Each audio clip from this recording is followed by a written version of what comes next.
have So, fun storming the castle. last Oh, you're time, staying. You're not leaving. you guys made it to the central plateau of the island, crossing a narrow wooden bridge and fighting some guardian totems that had been on the far side of it. as well as many other things. As well as a couple of other minor things, like some birds that tried to throw people off. And the monkeys who tried to steal our stuff. And the wolves. And the wolves who tried to steal our people and our stuff. And the 4th level spell conjure animals that we spent like 2 hours fighting. Yeah, that was the wolves.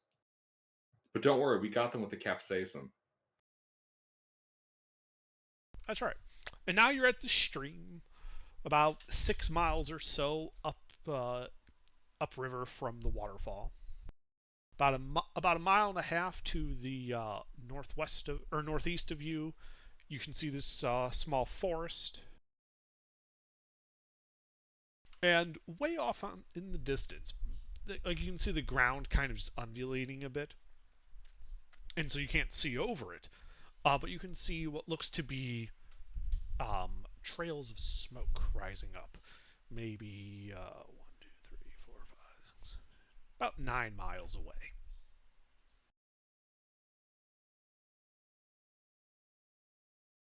The sun shines brightly overhead. The air is chilly, but the wind is calm.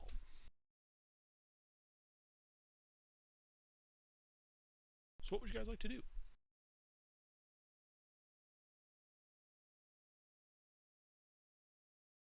Here, I gotta go get the map.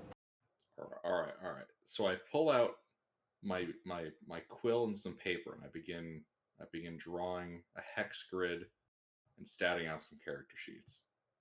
I put on my robe and wizard hat. I'm a wizard. I already come with that. I put on your robe and wizard hat.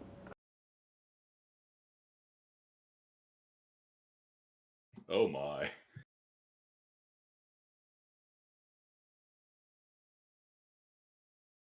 See, map, here's the map.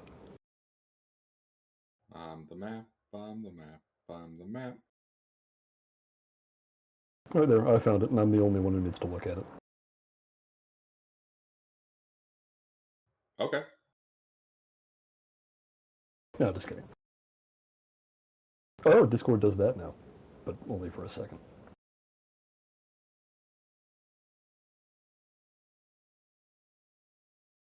So I think we continue to the north and east to find this this Mantru place, which is starting to sound like El Dorado to me.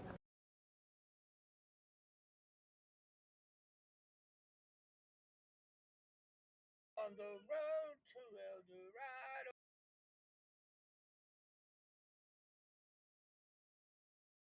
Okay. So you guys just follow the river to the northeast? Do I understand that correctly? Yes. Alright. So you start walking. An hour passes by. You're walking kind of between like a small embankment between this somewhat slow-moving river at this point. Trees off to your right. To the north of you, to your left, you can see maybe 3 miles away another forest. And you come to a fork in the river. Part of the river heads north, part heads east. To the northeast, going kind of bisecting the split, you can see kind of a small, craggy-looking ground is about 2 miles away, and you can see much more kind of easily now that there is definitely some smoke rising up in like a single column on the other side of those hills, a couple miles away from you.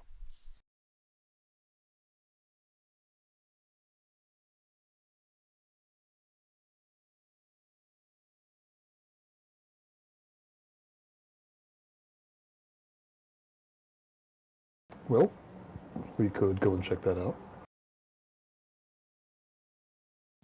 I concur. Okay. Well, that will involve having to cross the easterly tributary of this river. How do you plan to do that? You just gonna try to ford it? You're gonna build a boat? Well, do we know how deep the river is? Yes, you're looking at it, and it looks to be a somewhat slow-moving, maybe 10 feet deep in the middle. What happened to our boat? Seems the river Did we gets a little leave it deeper up behind? here. Huh? We left it behind and buried it. Remember? We had to hike to get up here. At the waterfall? No, he wasn't here for that. Oh. Yeah, we Water- buried our boat because there Water was boat, a nothing. there was a long uphill climb that we had to do to get up here.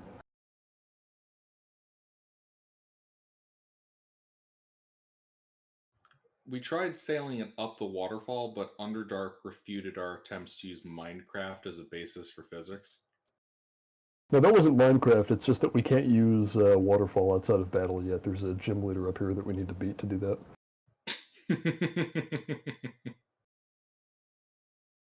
Yeah, you had some trouble navigating, the boat up the 3,000-foot sheer cliffs. Yeah, just a little bit. If we had better paddles, maybe. These things are known to happen. Okay, so we can try to cross the river to go check out this camp. Apparently there are people here. Wait, did you say that we're on the western side of the river or the east side? So the river you were following Oh, right, was it's headed tributaries. Yeah. southeast, or was heading northeast, and then you've come to a split in the river where part of it curves off to the east and a different tributary goes off straight north. However, the smoke on the other side of the craggy hills in front of you is northeast of you. So We have to cross the north tributary. well, you're on the south side of it, so you'd have to cross the easterly Ah, tributary. okay. How wide well, are they?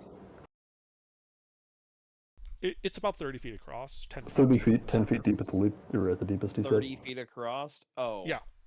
I thought it was wider than that. Okay, tie a rope. I'll swim across. Pull the cloak back. Somebody swim across. Yep. There's no attunement required. It just works. What, Wait, the what rope? is this? No, the cloak of the Menere. Wait, hold on. We can't leave certain party members with other party members. They might eat each other. Hmm.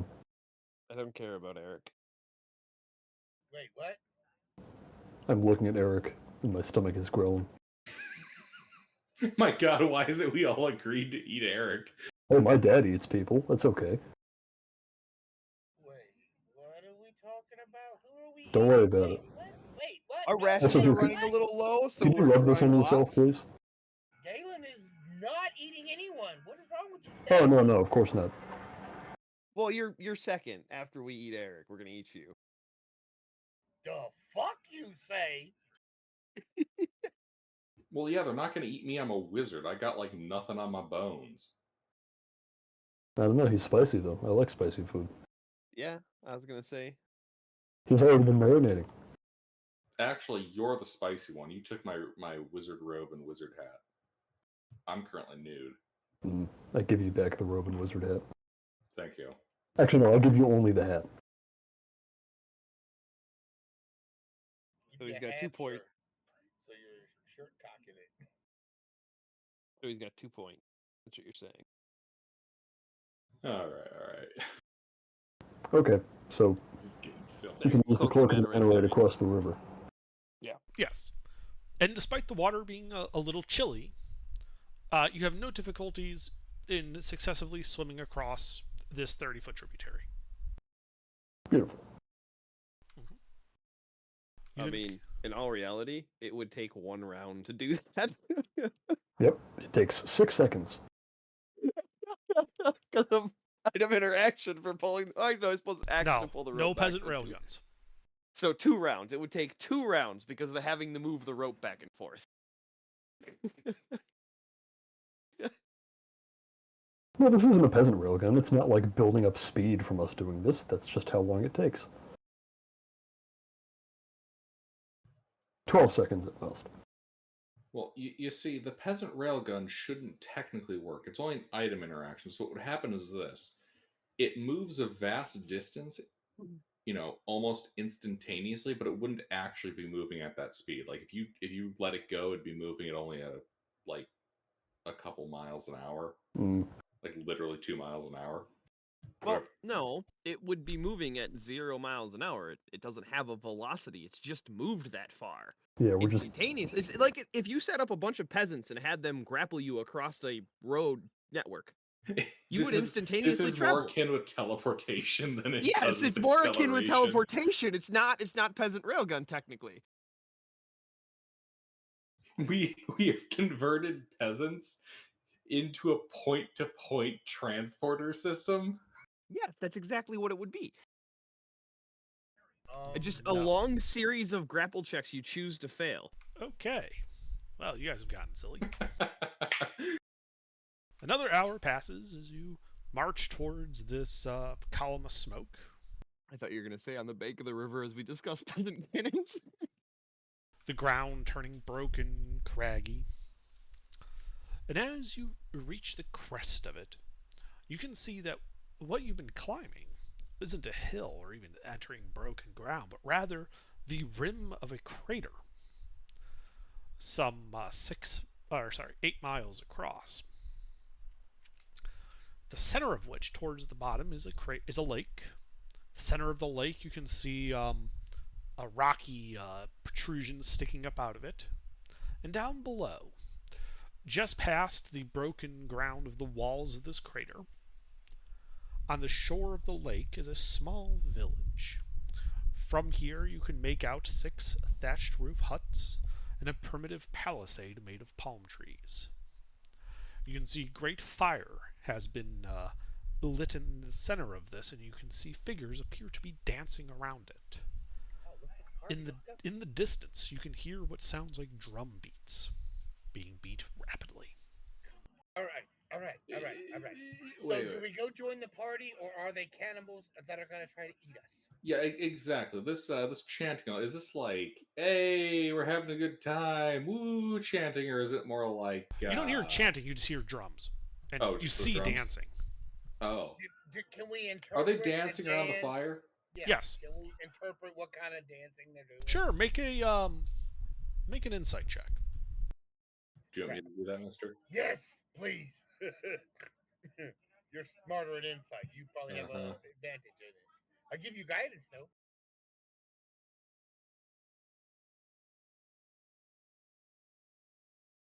Woo, insight. God, I love taking that skill. The way the movements are and the drum beats kind of imply that this is a rather happy, joyous occasion. Is there any sinister iconography nearby? You don't see any. You don't see any iconography at all.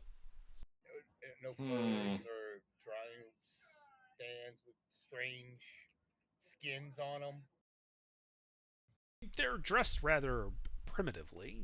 They don't have like refined, woven clothing. But you're about a mile and a half away.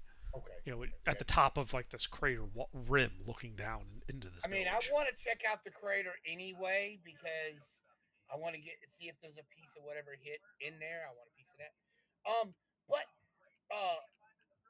let's go down and check this village out. What y'all think? Yeah, let's do it. What's the worst that could happen? I mean, we have to kill a bunch of savages, or they kill us. One of the two. And you begin descending the crater wall.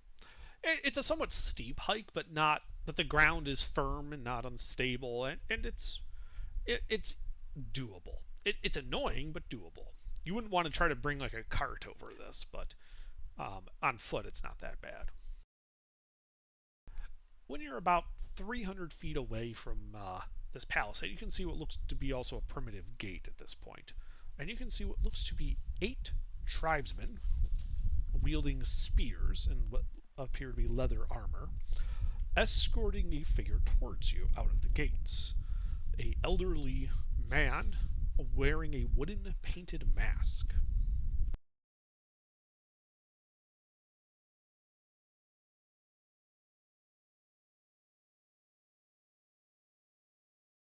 Do you guys do anything as he approaches? I provide the traditional Ravum greeting. Unless that greeting is like shooting them. The traditional Ravum greeting is kicking in the door, killing the ball, and planting your flag on the territory. No, we're not doing that. No, we're not going in violently. We're It's a very British, first contact. open hand. No weapon. Go show them the open hand sign that Okay, I'm back. I know. We'll gift them the Ravum flag. That way they can vassalize themselves to the Empire. Unbelievable. I leave for 5 minutes and you're doing colonialism.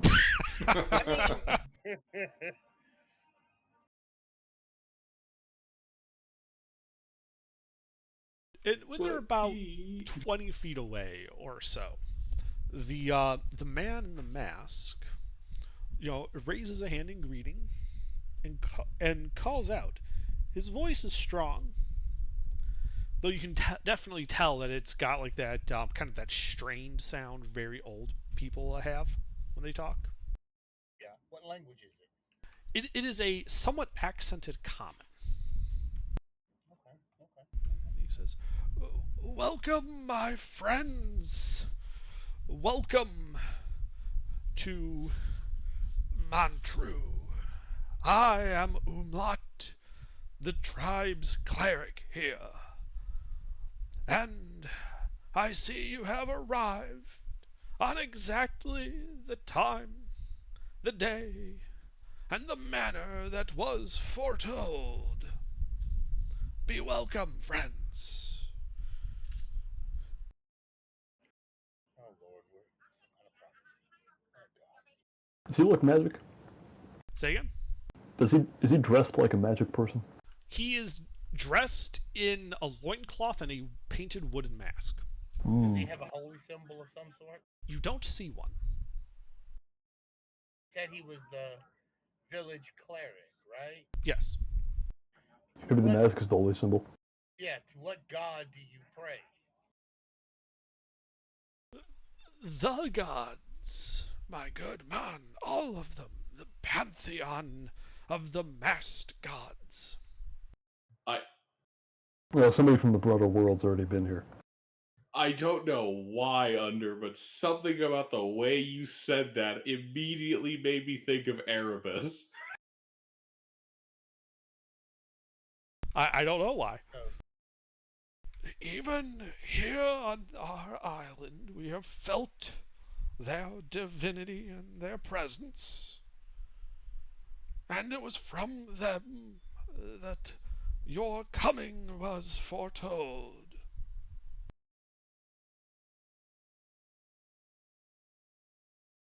Please, come join our celebration, feast, and in the morrow we can discuss business. So who did he say foretold our arrival? The gods. The gods, the masked gods, the gods that we worship. Yep. We will happily join you. But tell me, what else did the gods foretell? The rising of a great and powerful evil here, and on Taboo Island.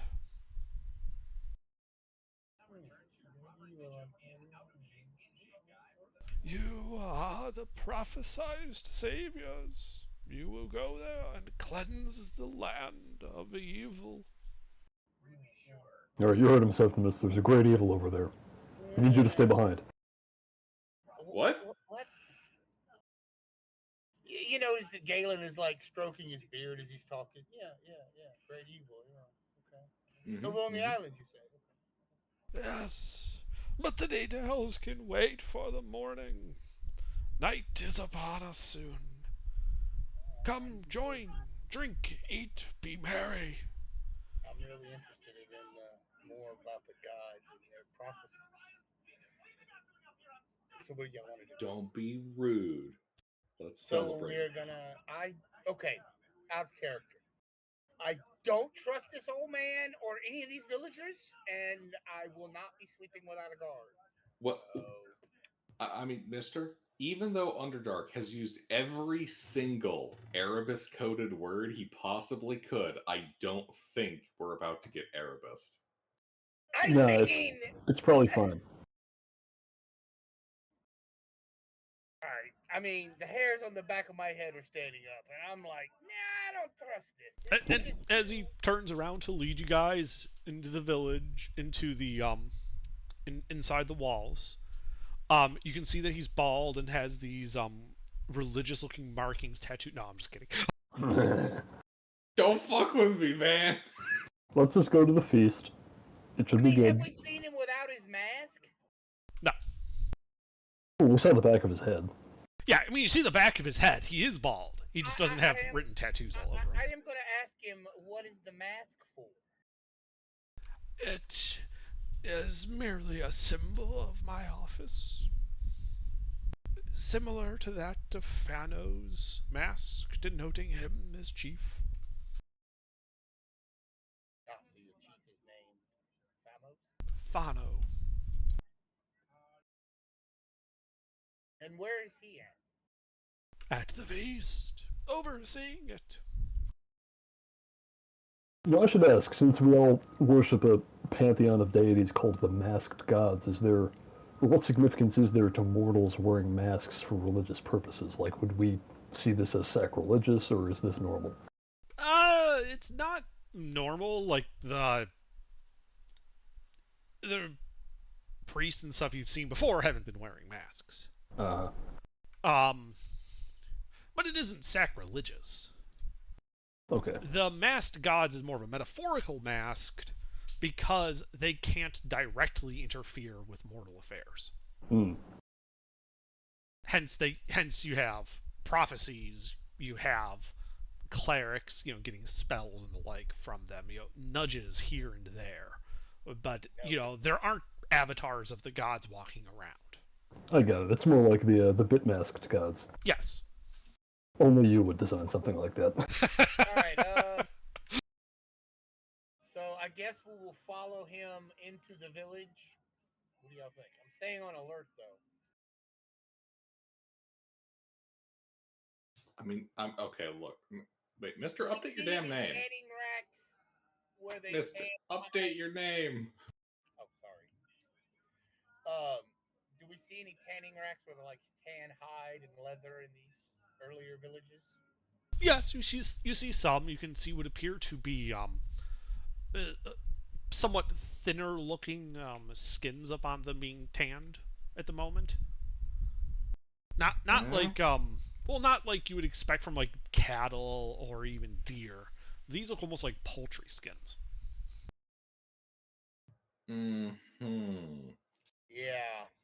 Yeah.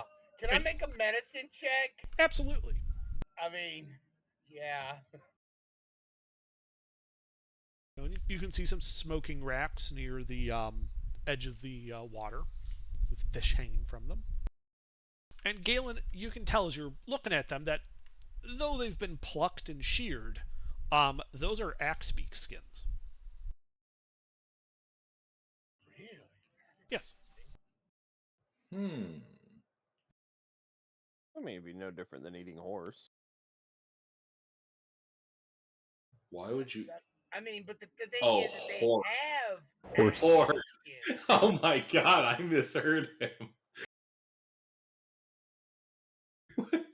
Yeah, I mean, they're large birds that have somewhat of an anger management issue. Yeah, they're With- very dangerous. Yeah, those things. Yeah. Yeah. Those things are nasty. Oh, terror birds. Yes.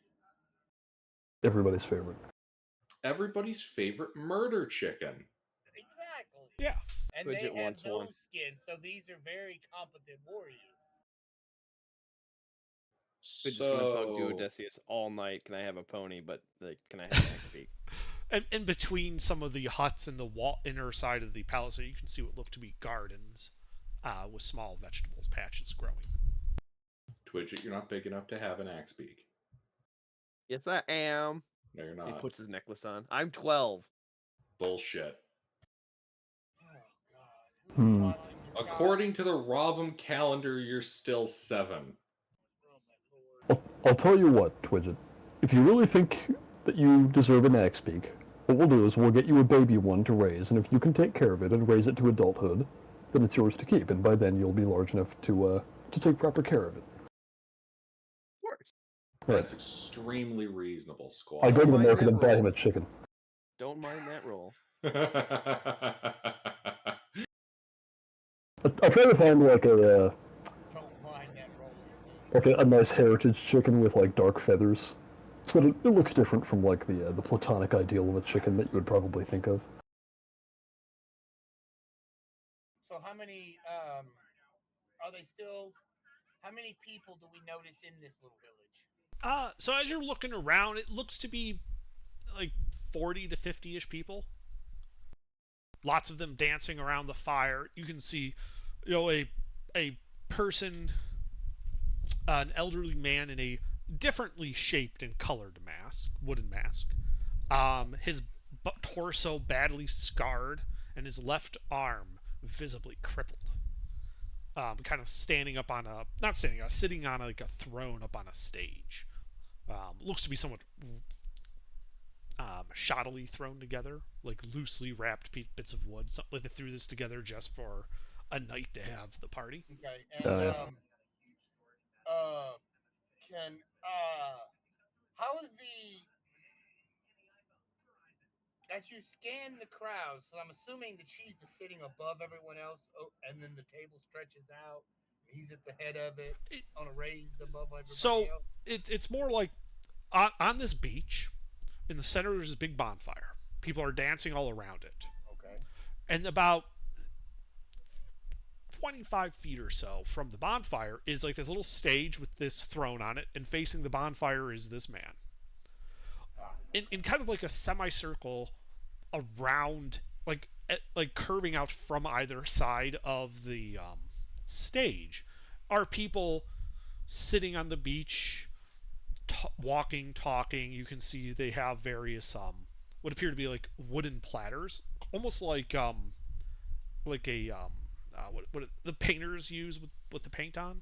Yeah, pellets. A pallet, yeah. So like a wooden pallet that they are having like little bits of what look to be smoked fish.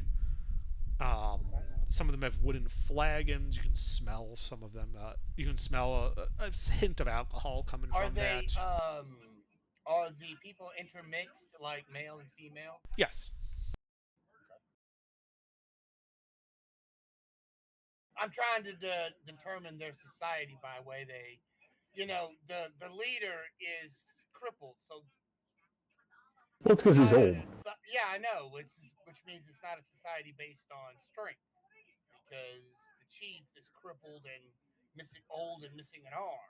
That's not necessarily true. He And I'm could just assuming be that really Yeah. fucking badass. And I'm It's his assuming that left young arm. men that that It's his you know, left like- arm, Wait a minute. which means his right arm is operable, which is primarily the weapon arm for majority of the population. Well, I just I'm wanna sure say, he's still good in a fight. I want Could to be say magic that also. God made only a few people perfect. The rest he made right-handed. So take that.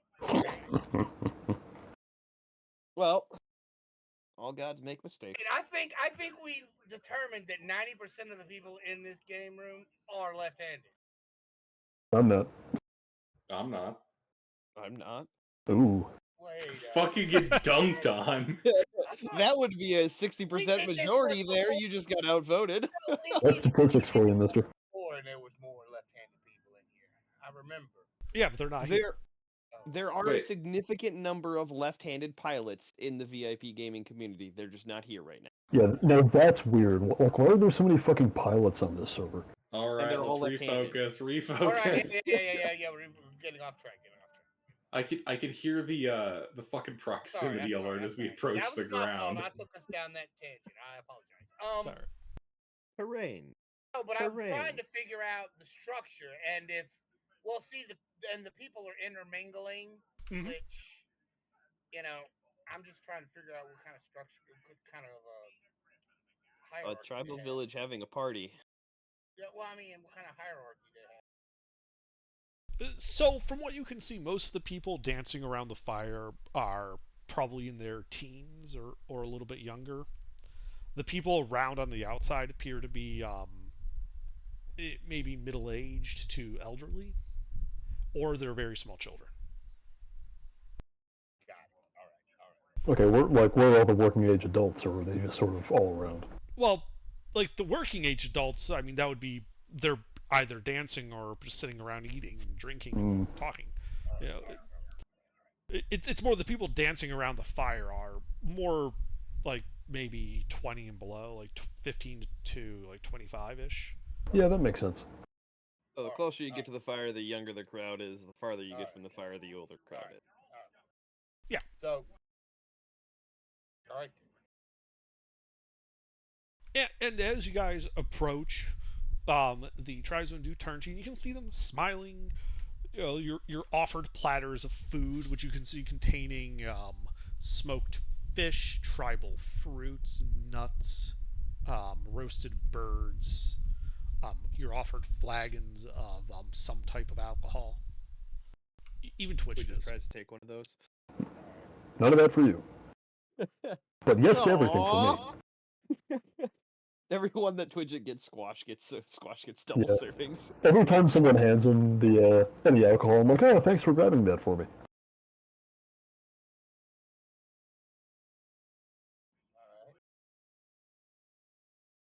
Meanwhile, the local tribesmen are like, man, So we're joining this our party, so prophesized where are we saviors gonna- are really mean to that child. Yeah. Where Well, Twitch is gonna go try making a friend, maybe do some other stuff. keep up with Oh the boy. child? When do y'all keep up with the child? Not my kid. Okay. Look, I'm granddad. I am nobody's father. You leave him like in my proximity, and I keep a Experiment on vague old children. man eye. I have nothing What? to do. I experiment on I'm children. tired, Grandpa.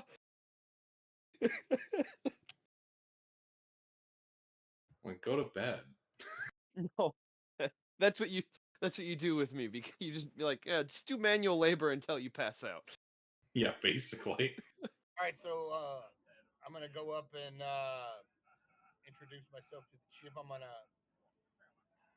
bow to him first when I get up there, just to make sure it's polite. All right. Insult him. So you go up, you bow. He begins laughing joyously.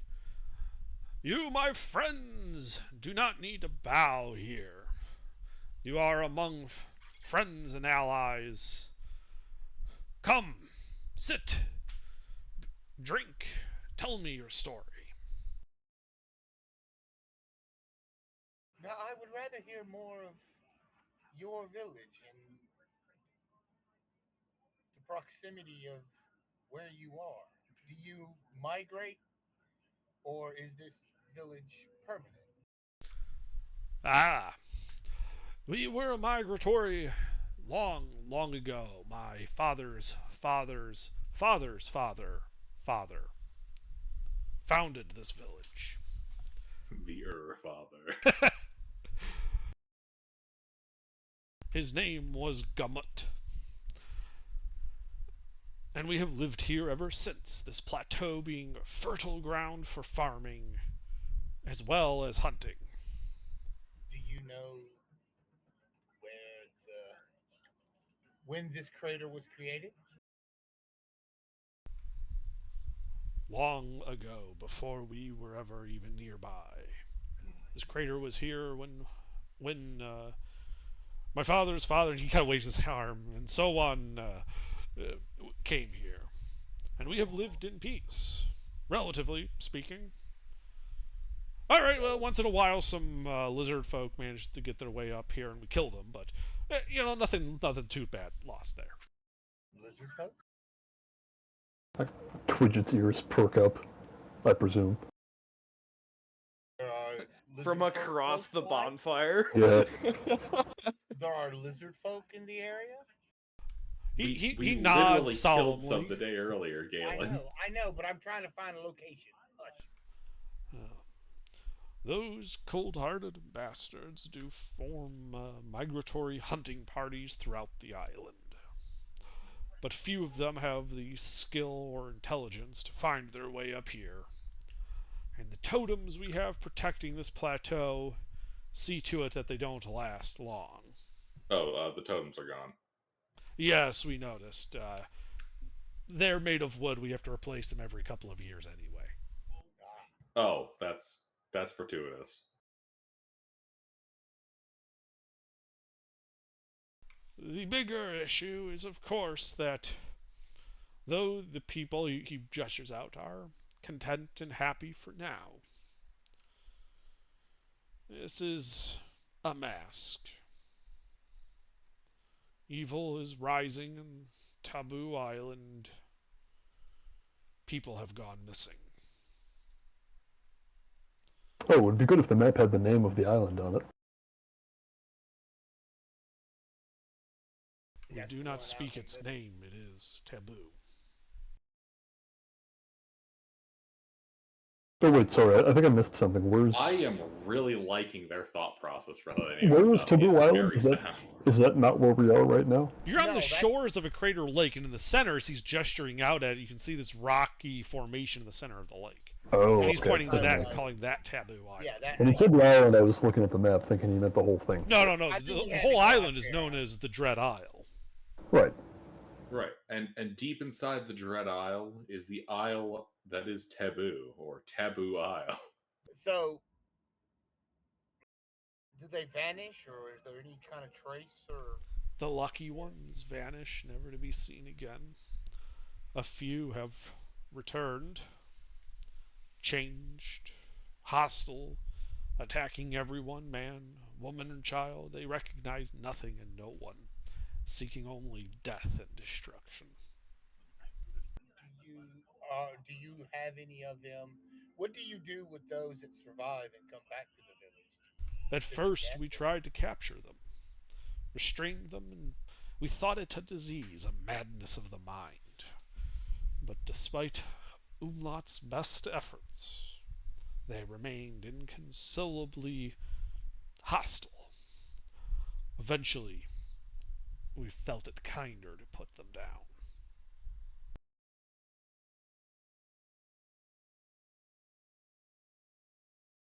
No one ventures to the island.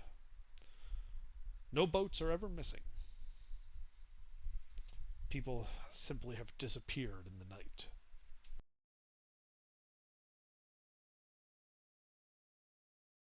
And sometimes they come back in the night.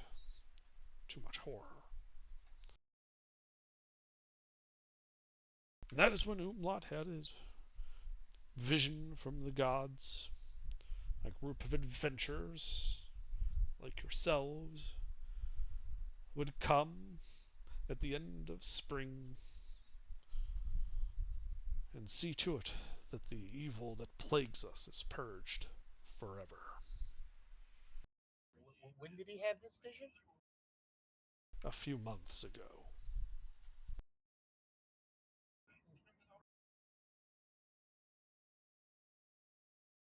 We have been preparing for your arrival ever since. Are there ever any traces of the people that go missing? Do any I know I've asked that already. I mean, they None. just vanish. Yes. You're looking for the terminology of, is there anything that shows up and shows evidence of taking them? Is what Yeah. you mean to say? No, they disappear from their bed. Some, even with their partners, were undisturbed and they weren't found missing till morning. No damage was done to the huts, any footprints in the sand. How long ago was the last person that disappeared? 3 nights ago. Are there any other strangers on the island other than us?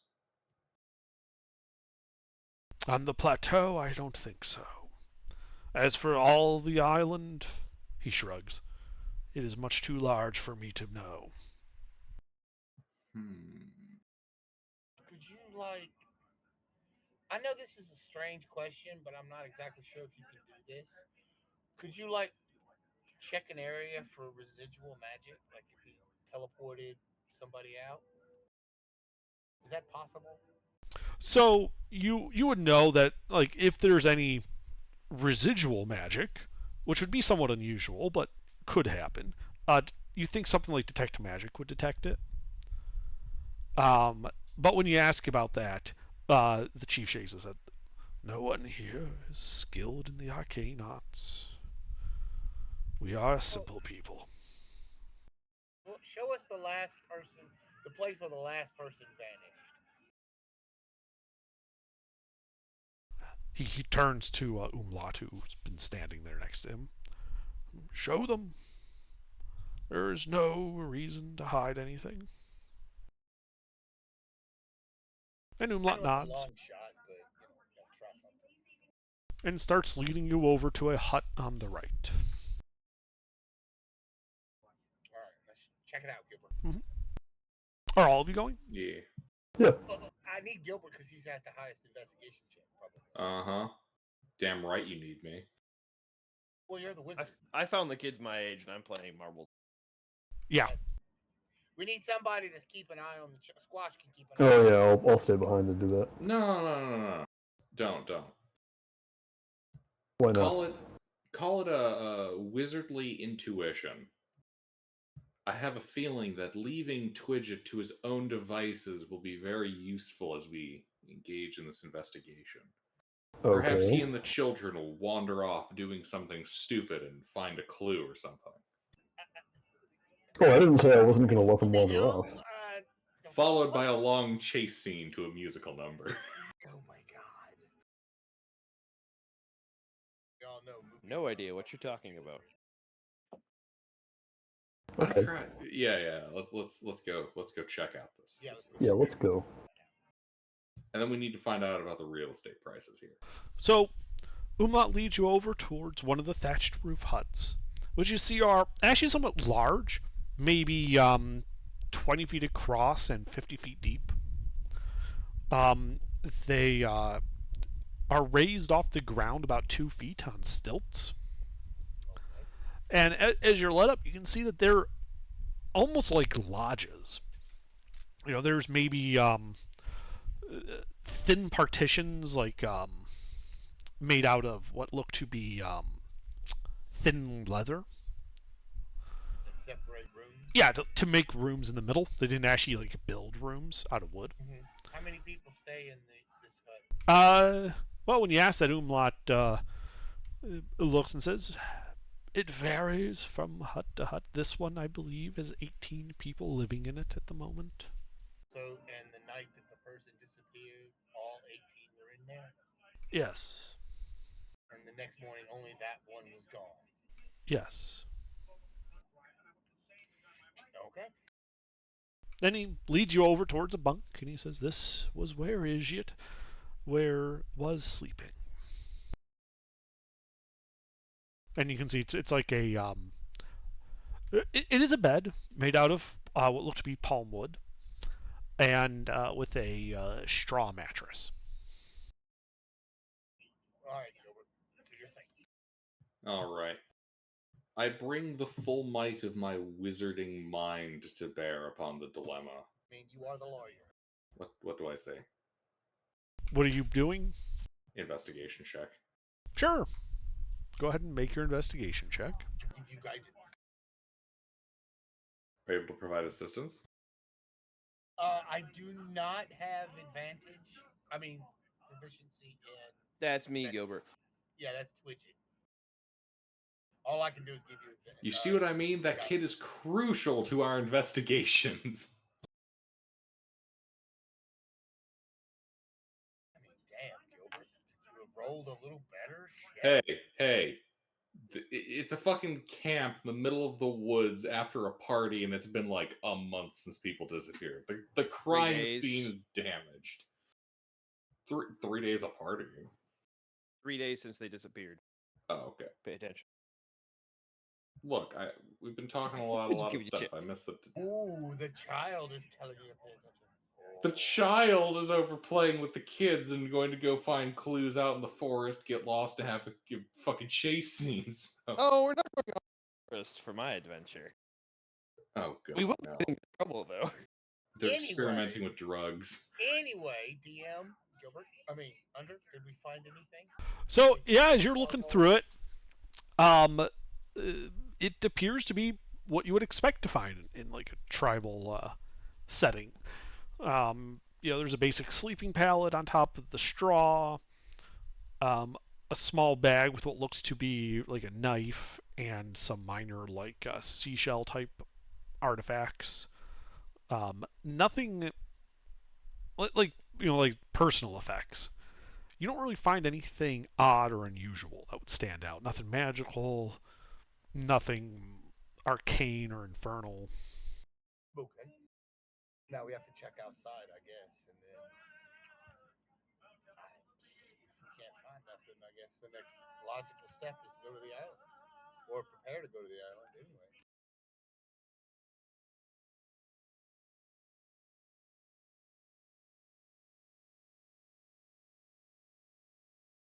You know?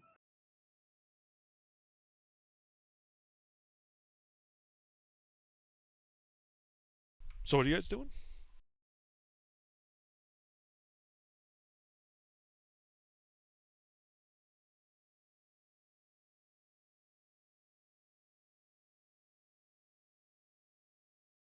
All right. Well, Twidget, you said you were playing marbles with the kids. To start. Oh god. Well, yeah. The kids they also have like a marble-based game that they quickly teach you the rules of. It's pretty straightforward. There's only so many ways to play marbles. Yeah. Well, I would suggest you make a sleight of hand check to see how well you do with the game.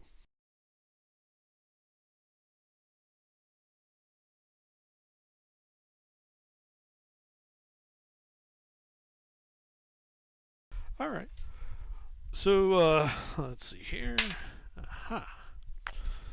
Well, it turns out that these kids must play lots of marbles, cause you're barely holding your own. Oh boy. Marbles gonna lose.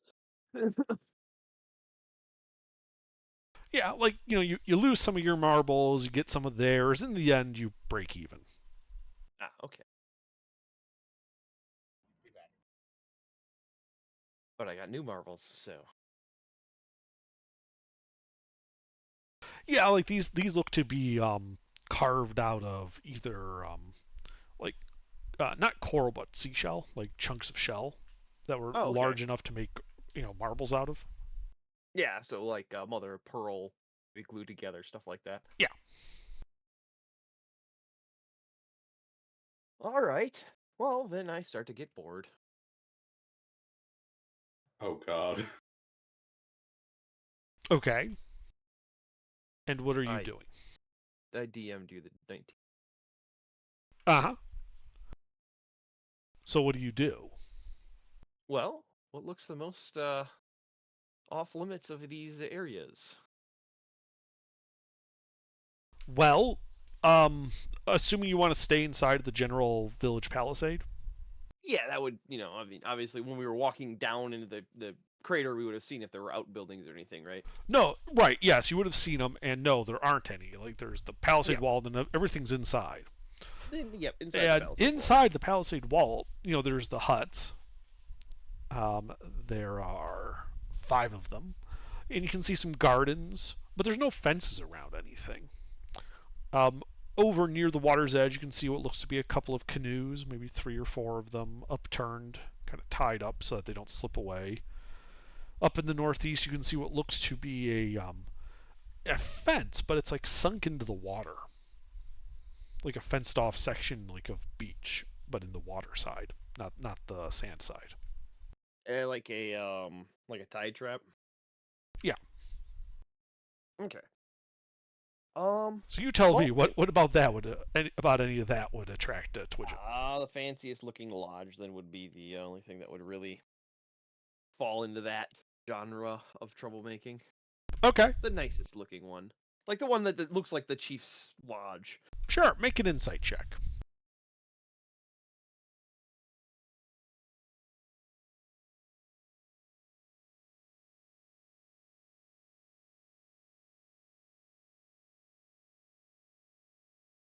Yeah, so you're looking around, and you see one of the huts, having thatched roof, kind of has like a more fancy front to it than the other four. Ah, this one has a porch. Mm-hmm.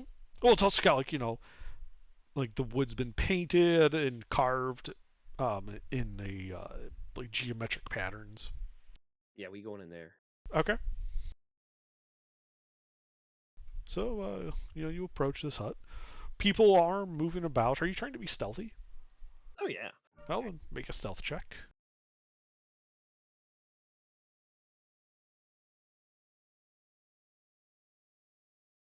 Yeah, you approach it. People are moving around the whole village. No one seems to be paying you any special mind. Other kids are running around too. And with the dancing, the fire, the feasting, the constant heavy drum beat, no one pays any mind to you as you slip onto the porch of this hut. Onward, in we go. All right. Yeah, the door isn't locked. And when you open it, it reveals like another 20 by 50 foot building. This one though is this one actually has like wooden walls on the inside.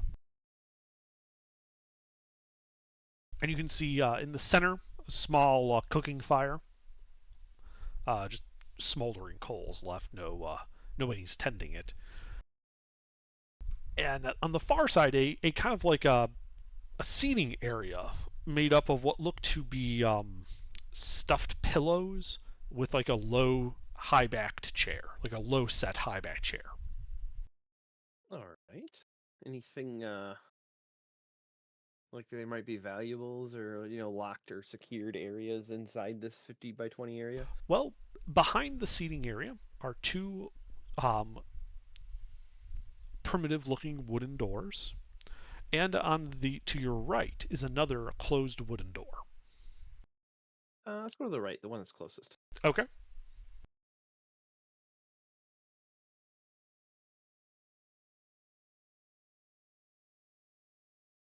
Yeah, the door opens. Inside, you can see what looks to be a bed, a mattress of straw, and in the far left corner, a small, what you easily would recognize as a shrine to the masked gods. Oh, neat. You can see like a small altar, offerings of what look to be a fish and some shells on it. Yeah, I'll do some No. perusing. Okay. No, Twidget's smart enough not to take offerings, Galen. Sure. Make an investigation check as you begin searching the room.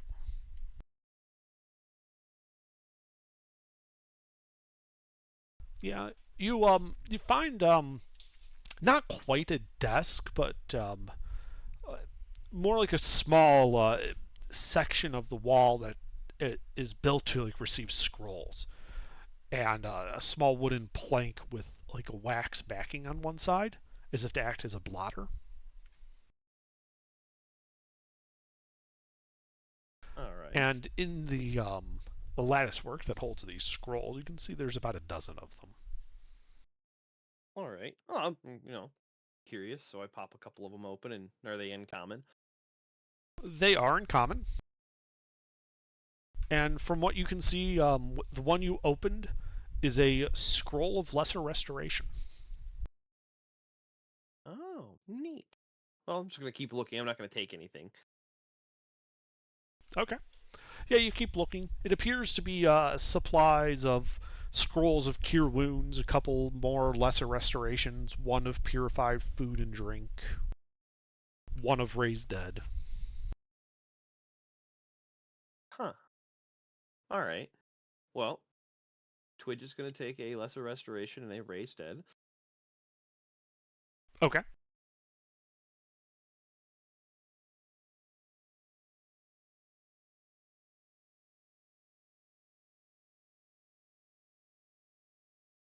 Writing that down. And then go adventuring in the rest of the lodge. Okay, so you wander back out into the main area. Head to the back door and on the right, I guess, since there's Okay. 2. I'm Yep. already on the right. Okay, yeah. You go to the one on the right. It opens. Inside, you can see a larger bed, a fancier looking bed.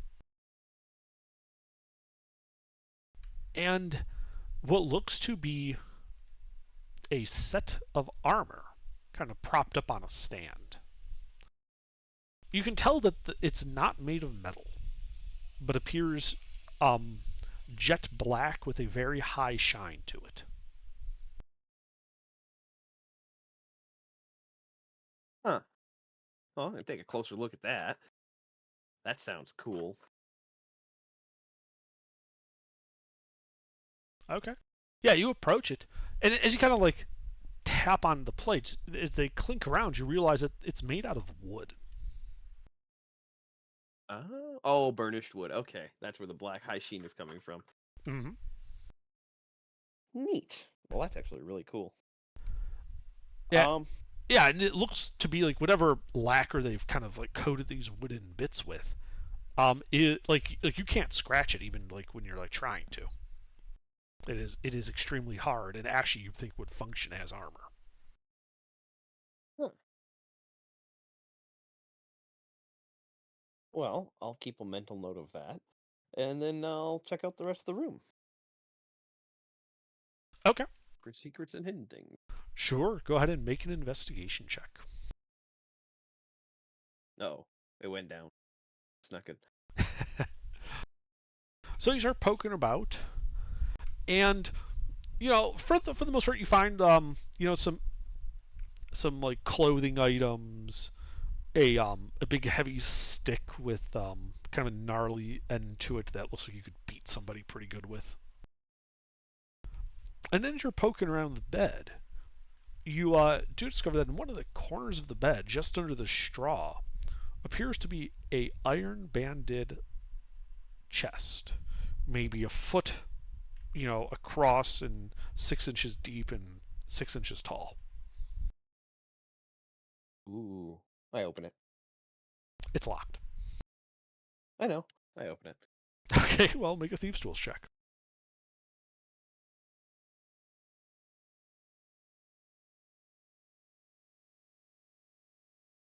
Okay, yeah, you open it. And as you open it, you see on like a bed of satin, a golden dagger.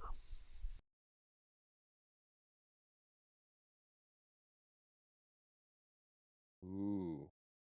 I take it. Okay. You pick up the golden dagger, which That's has really a Dwemer of magic to it. cool. Ooh. It is also about 3 times as heavy as a normal dagger. Ah. So it's not gold-coated dagger. It is a golden dagger. Yes, it is a solid gold dagger. You think that just based on just the fact that it's not even magical, but just the fact that it's gold dagger, it'd probably be worth about 500 gold pieces. Wow. Okay. Well, I close the iron box and then I relock it. Okay. Well, make a thieves' tools check.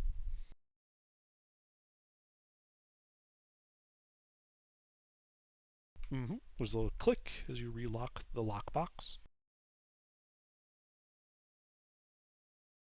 And then I'd like to jam the lock. Okay. With what? Like something from the thieves' tools, like a wedge or something very small that I can get in there and disrupt its ability to function without being obviously disrupted. Okay. Yeah, I mean, an 18 would be good enough if you wanted to. You could do that. Just so it's a little harder to discover the missing magic item. Mm-hmm. All right, now on to the other room. Okay. You go What's to the floor made out of in these buildings, by the way? Is Dirt. it wood? Or no, actually, it's a wood. Yeah, no, Yeah, not dirt. raised, These yeah. are they're up on stilts. Yeah, so they're wood planks. Okay. All right, you go to the other door, which is open, And inside, you can see a room with these tall, closed baskets. Maybe a dozen of them. Ah, I found the pantry. I crawl up on top and open one of them. Is there grain inside? Salt, actually. Oh! I could take a bag of that. I don't have any salt yet.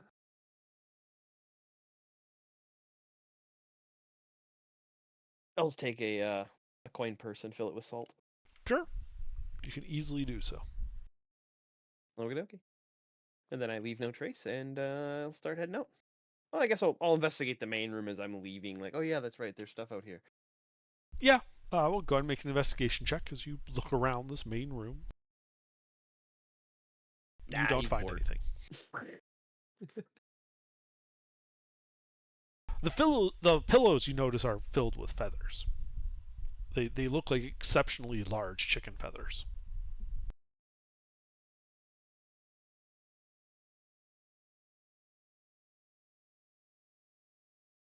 And then, yeah, you can make your way outside. Is the rest of the party doing anything?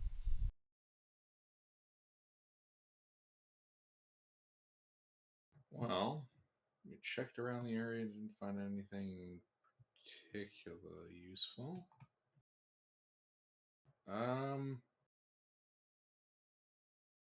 Mr. Pete, any ideas? I got nothing. If we've already looked around, I don't think we would expect to be able to find anything else.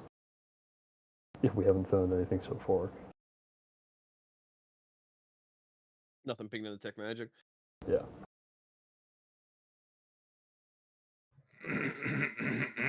Ritual cast detect magic. You I ritual- knew I was forgetting something. Thank You're you, welcome. Ruffles. That was literally Mister's original point. Uh-huh. I was laughing so hard. It's like, what do I get an investigation? It's like, without detect magic? Okay. Sorry. It's just when Family Guy starts blaring through the speaker, my brain shuts off. Don't blame it on me. Don't blame it on me. That's your mistake. What, turning off my brain so it's not poisoned by Family Guy trash? Oh shit! I said it. Hey now, it's not trash. Yeah, it's pretty No, yes trash. it is. Yes it is. It's lowbrow trash. Yes, it definitely is. But what about those good old-fashioned family values? Regardless, you do your detect magic ritual and detect no magic. Mm-hmm.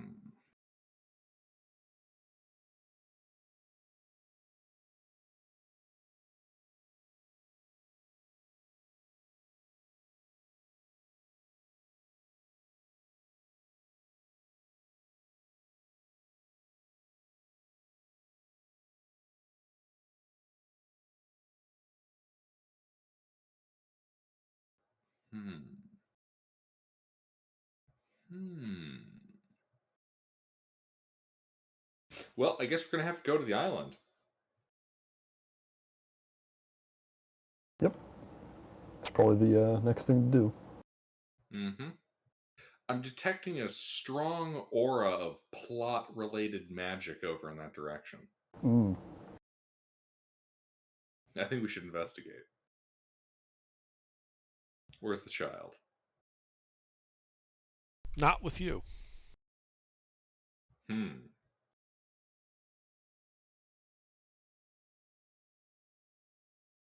That sounds like a you problem.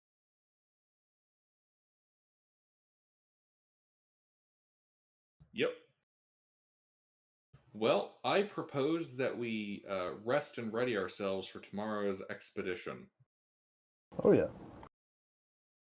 And leave Twidget to whatever kind of shenanigans he gets up to.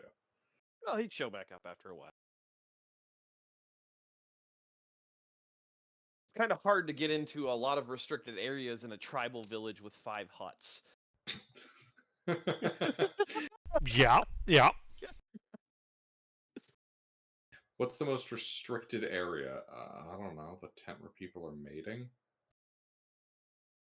the chief's hut where Twidget went. The bathroom, That's just the which way. is just a bush. Yeah, it's the bush by the water.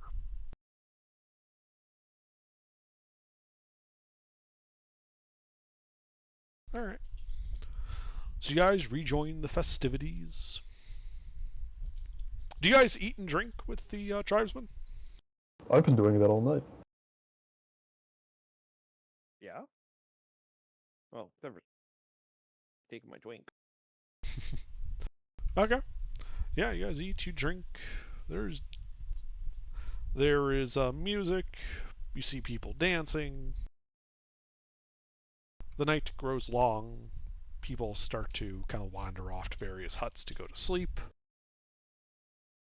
The tribesmen point out that they have more beds than people at the moment, and so, you know, you guys are more than welcome to sleep in a hut if you'd like.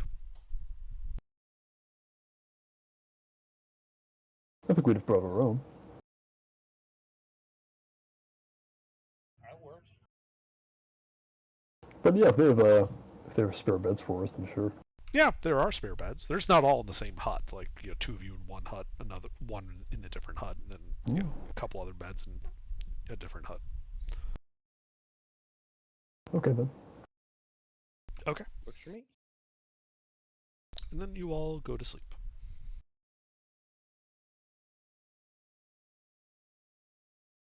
Morning comes. I take third watch.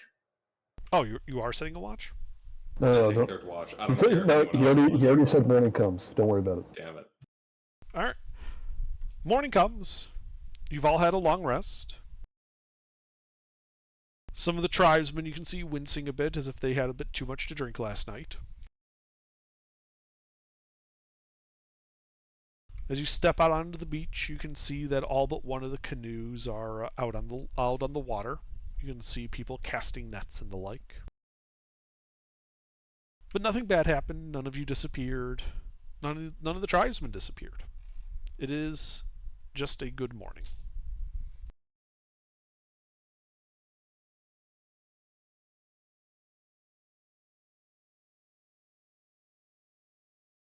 Hmm. Perhaps we should go talk to the chief and the cleric. Yeah, seems reasonable. Well, they're actually kind of ahead of you there, as you can see leaving the chief's hut and heading towards you guys as you guys are finishing up your breakfast, is Umlaut. I trust that you all had a good, restful evening. Yes, we did. Thank you. Of course. If you do you have any further questions before you begin your quest?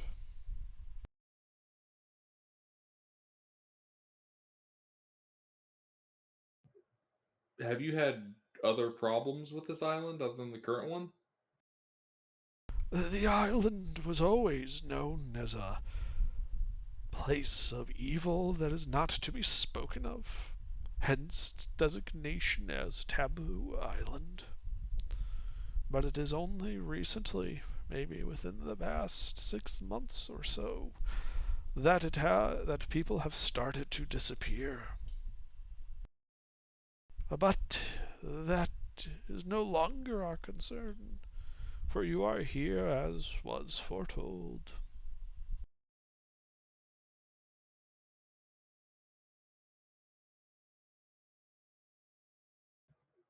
Alrighty then.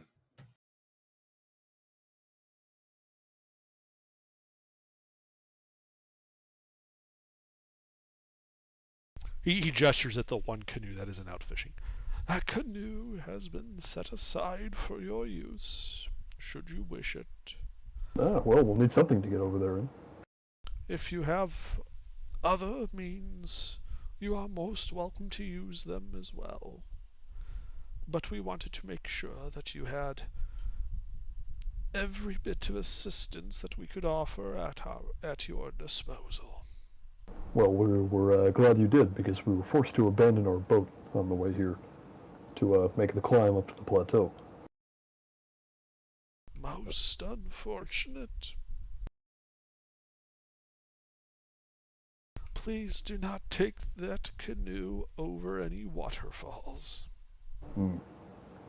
It will not end well for the canoe or anyone inside of it. There's people inside of it? Don't worry about it. Okay. He's speaking hypothetically.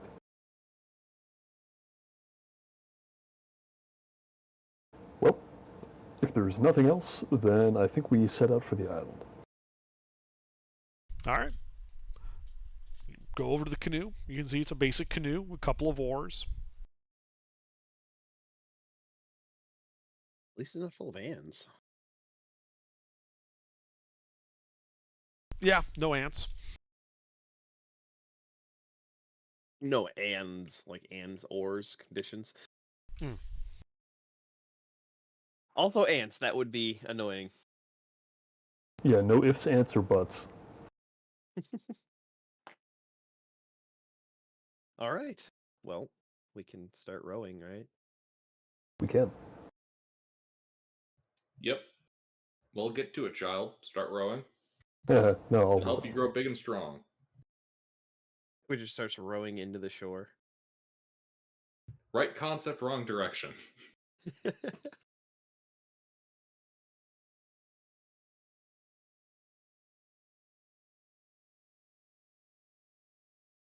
So you guys start rowing out towards the rocky island.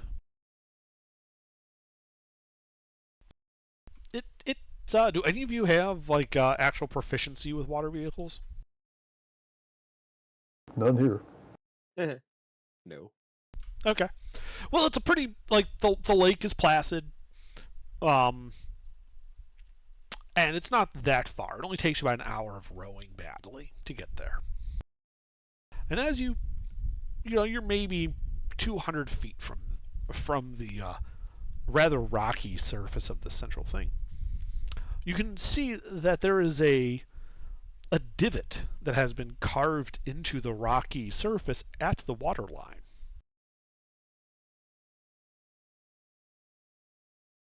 And you can see that that the entrance to some type of ancient structure has been carved into the side of the rocky cliff, with steps extending down into the water. 2 primitive docks of narrow poles and weak planking extend from the temple steps. Several ragged-looking, nearly sinking canoes are moored to the docks. 2 steps lead to a red marble landing lined with matching pillars. And set on poles thrust into cracks in the floor of the landing are many shrunken heads, jawbones, feathered totems, and other primitive tribal symbols. 3 short flights of steps lead up to a second landing, 5 feet above the first. To either side of the center steps is a stone foot and ankle, all that remains of what must have been a huge statue that once straddled the stairs. The end stairways are each flanked by another red marble pillar, and at the back of the second landing is a corridor leading into the cliff. The opening is flanked by another pair of pillars carved out of the angled back walls of the landing, and you can see 2 bas reliefs, each rendering a human holding a lighted brazier in front of them. A human? I thought they were bas reliefs. Ha. It's better than trout reliefs. Mm.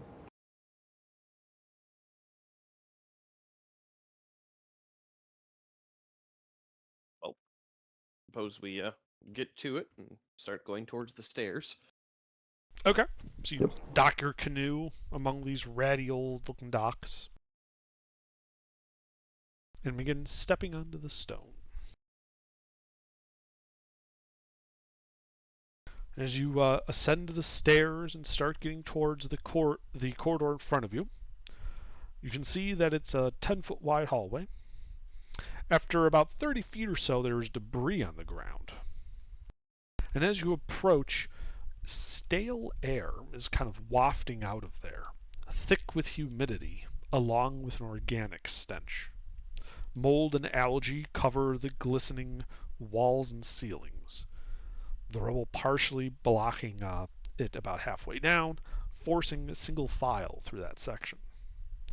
In the distance, inside, you can see what must be some type of large room, illuminated with flickering fire. But you can't really see the specifics from this distance. Like you can tell that it goes forward about 50 feet and then opens up, but other than that, you can't get details.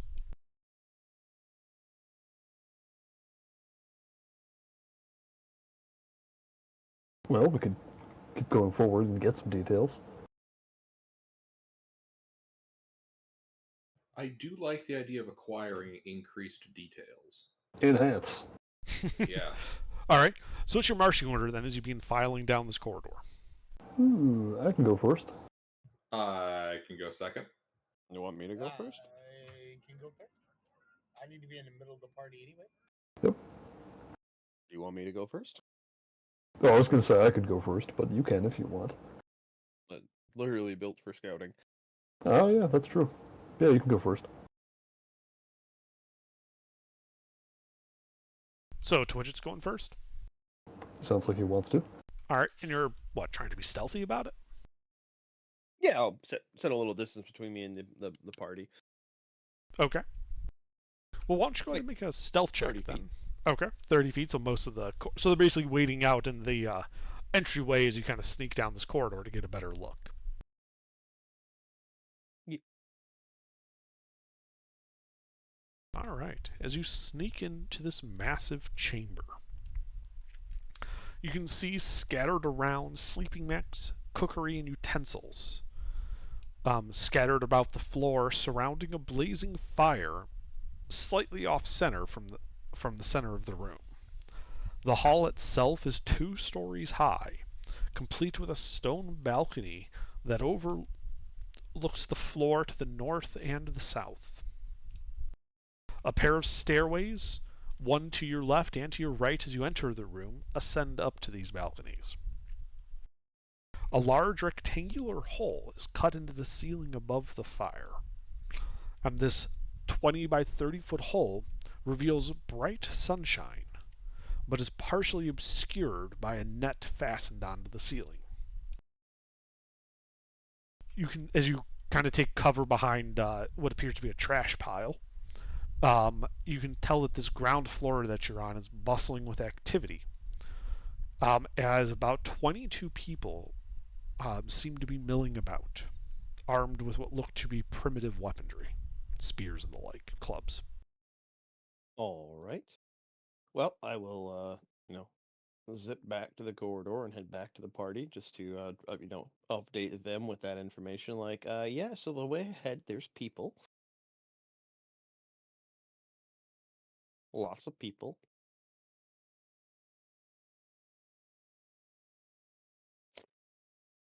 So, Mhm. the disappearances have been happening for the last 6 months. And they said, did they say how frequent they were? Or they just said the last one was 3 days? They just said the last one was 3 days ago. All right. How many, if you were to fill one of those lodges full of people, like if every bed was occupied, with the population of 40 to 50 that they have right now, what's the max population you could have with the 4 huts? 80. Okay. And they've gotten at least a dozen of them back in the tribe I have to step away for a moment. that they've come back across that were ill in the mind and they ended up putting down. They didn't give a number. Oh, okay. I'm assuming figures. So these 20 people most likely are tribe members, is what I'm getting at. They look similarly dressed to the other tribe members that we just encountered. Yes, though a bit rougher, like they hadn't been maintaining it. Yeah. So then, yeah, Twidget will, put the 2 and 2 together and be like, yeah, so there's 20 or so people ahead, and they look like they're tribe members. Of the The tribe. tribe we just left. Yeah. That's strange. I thought this island was taboo. Well, it's you know how they said there's missing people Oh, yeah, so that they're never probably showed here. back up. Yep. What were they doing? You said they were milling about. What activities were they partaking They look to be mostly cooking. in? What In- were they cooking? Smelled like meat, but you didn't actually get a decent look at like the details of it. Like you didn't go up and look in a pot. Yeah. Oh, okay. So it was in pot. Got it. So it was like a stew and stuff they were making. Yeah. The odd thing is it looked like the bowls they were using were made out of bone. Huh. Like hip bones. Skulls, hip bones. Ah. Utensils were made out of like thinner bones being used to like poke stuff. So these guys went feral and they're cannibals now. I was going to say, it sounds like this village might have a bit of a cult problem. So now we need to figure out how do we get past them. Oh yeah. Also, you said there was a balcony, so I couldn't see anything up there, and there were stairs on both sides. Were there any openings on the lower portion, like other doorways in the main concourse hall? Yes, across the hall opposite the corridor was another hall leading east. Okay.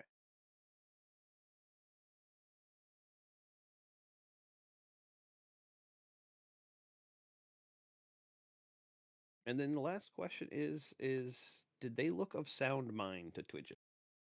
Make an insight check.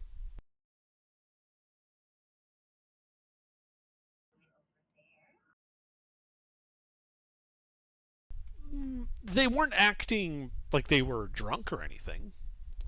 One thing you would have noticed with a 14, though, is they weren't talking. Okay, so no social interacting. Yeah, basically I was Indeed. looking to see if they were like zombie-ish. Like Well, the in the sense drone that mentality.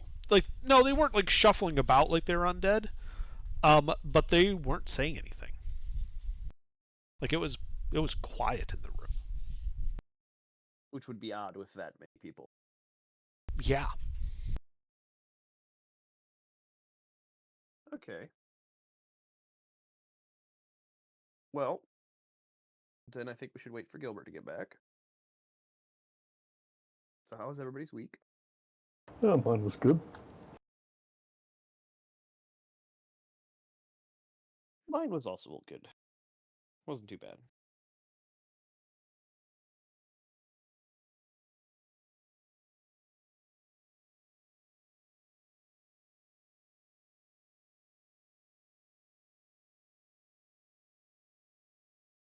I'm back.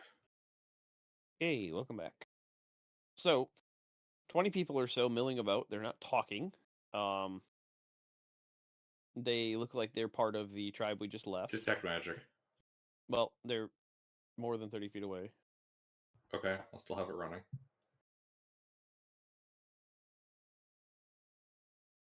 Okay.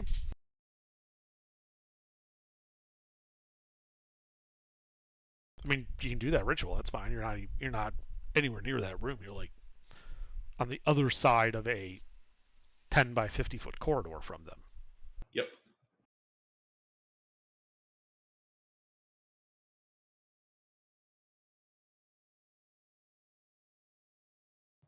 But now it's up.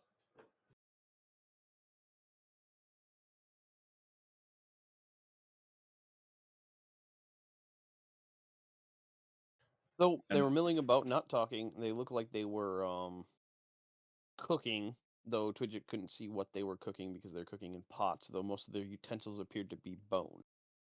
Skulls, hips, the like. Bowls, utensils are all made out of human bone. Oh yeah, that's sus. We're gonna go in there. Well, are we going to go in gun blazing, or are we going to go in non-lethal? I think we walk in and find out what detect magic tells us. I have a preference for non-lethal at the moment. So you're just walking in there blazingly?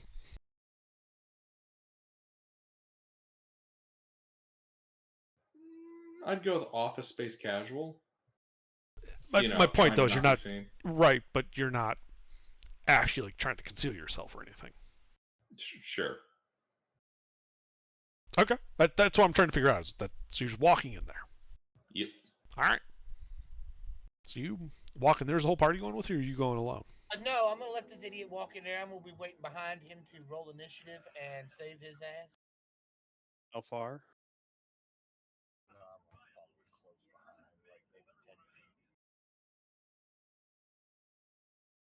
So you're gonna wait as the opening of the hallway. Yeah, and see how this goes. Yeah, I want to see how this goes. All right, I can wait there with him. So you guys are sending Duodecius in alone, and you guys are like 10 feet back in the hallway still. Yeah, just out of the opening, basically. That sounds about right. If Duodecius wanted to do this, he can go out there. Have at it. All right. So you walk in there, Duodecius. Nothing pinging on detect magic. Couple of them notice you and stop what they're doing and look at you. You can see their eyes wide. And then a couple of them point at you, and you hear them just making this like moaning yell, like as they charge at you. You should roll It's being initiative. attacked by old people. Oh god, they've all been feeble-minded. Mass Alzheimer's was cast on the village.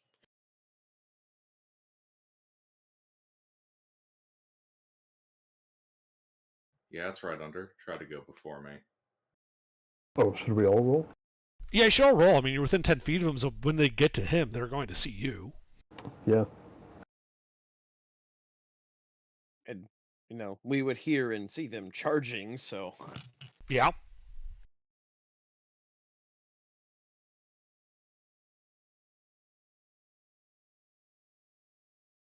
Squash, I told you to tie your shoes before combat.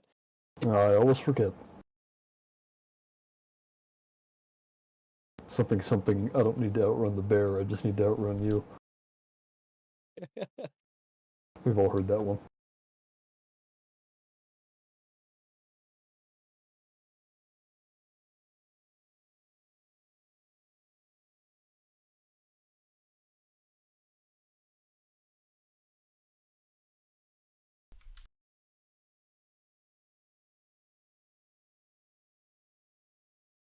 Huh. There's a bit going on here.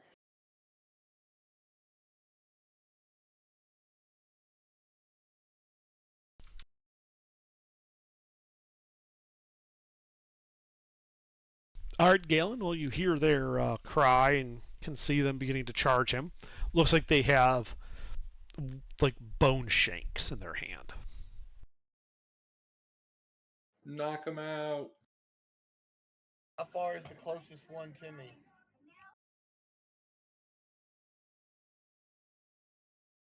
Huh? About 30 feet. 30 feet? Well, I'm going to move to intercept. Okay. So you run in past Duodecius right up to these guys. Yeah, I'm going to intercept the first one, and I'm going to reach out, and I'm going to hit him and casting Booming Blade if I hit. Okay. Well, roll to hit.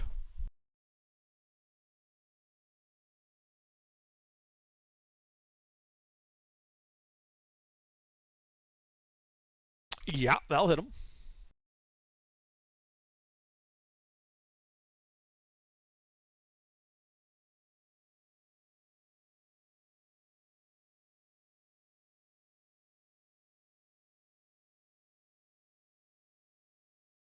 As he explodes. 15 points of thunder and okay. Yeah, you hit him. There's a boom of thunder, and yeah, he's just kind of blown to bits. Okay, and I believe I'm done. Okay. Twidget. Well, I'm gonna head for the stairs. North or south? North. Okay. You head up the northern stair. Remember, I can go 25, so 10 to the hall and 15 up the stairs. Okay, sorry. Yeah, so that'd be out of the hall, 10 to where Gilbert is, then be 15 more to just the bottom of the stairs. to go up. Oh, I suppose I should tell you. On the balcony, remember I mentioned there was a balcony going around? At the north end of the top of the balcony are 3 doors, closed, made of stone. To the south, there's only 1 door, closed, made of stone. I don't know if that changes anything of what you would do. Yeah, I would actually head south then. Okay. Less doors means less potential bad guys coming through them. Yep. Yeah, the stairs are equidistant, so you're still at the bottom of the southern stairs. Okay, I'll bonus action dash up then. Okay. Sorry, it's 25 feet, right? Yep. All right, yep. that gets you to the top of the I stairs. got my little gnome legs. Yeah, it gets you to the top of the stairs. You're like 12 feet from that closed stone door. I'd just like to get to the top of... Oh, no, is it just the top of the stairs is 25 feet? Yes. Okay. Then I will pull out a blunt arrow and shoot one of the mooks. Okay. Roll to hit.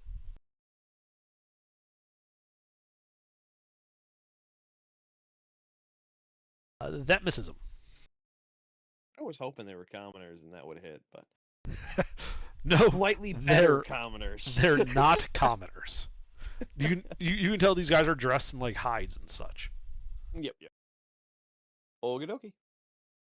All right. They're Icewind Dale commoners.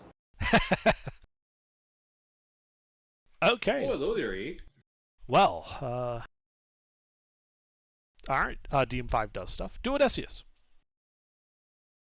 All right. So there's a crowd. Yes. 21 people down here. All of them look pissed at you. There were 22, but one got killed. No, they haven't run into melee with you yet. You see that big bunch of them? Uh-huh. So I cast Web. Okay. Get bent. That's at the start of their turn, right? Yeah. Okay. And I back up. Yeah, you can back up a bit. Protect me, Squash!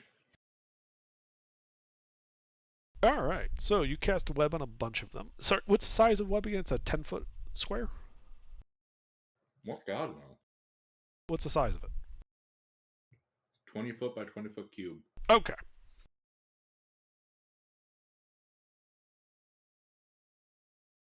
All right, so that's going to catch like 8 of them. Let's see. So at the start of their turn, they have to make a dex save, right? Yes.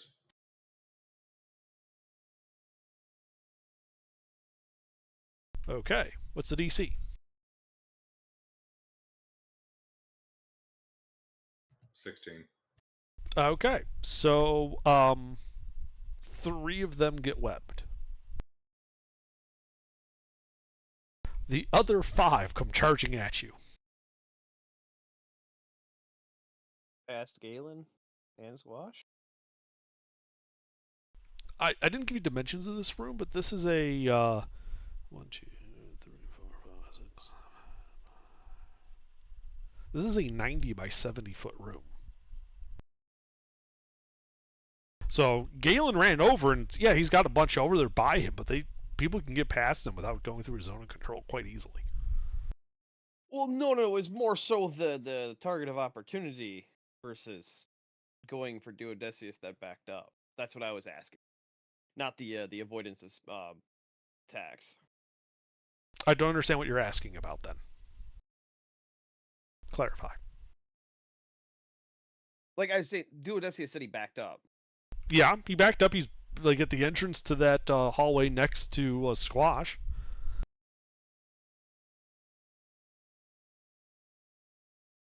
But who else would be between him and these guys that he just webbed? You're up the stairs. Galen's off in a different section of the room. There's a clear line between these guys and Duodecius. No worries. I didn't. They're distributed throughout the room. They're not all clumped up. There are multiple clumps. This clump that got webbed is charging Duodecius, taking the dash action to get right up to him. So that also puts a bunch of them in melee with Squash. So right in front of you, Duodecius, is about sorry, 3 of these guys have webbed. I should mark that down. Is about 7 guys. 4 of which are also in melee with Squash. But they dash to get there and can't do anything this turn. For Galen, there's about 10 of them around you that are going to basically move to surround you and try and begin trying to shank you with their little bone shanks. Okey-dokey.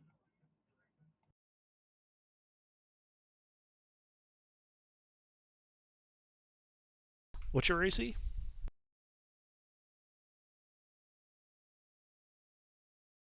Hold on.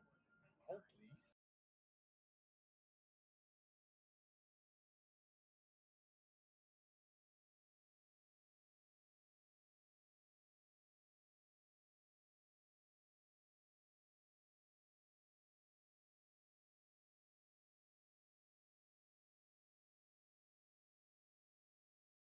Uh,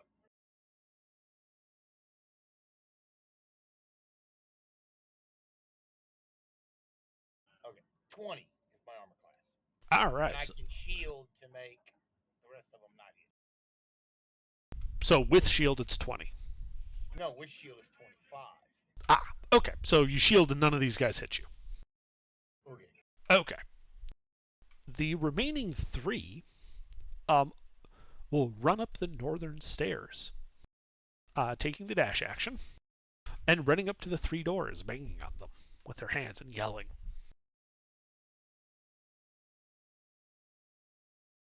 DM2.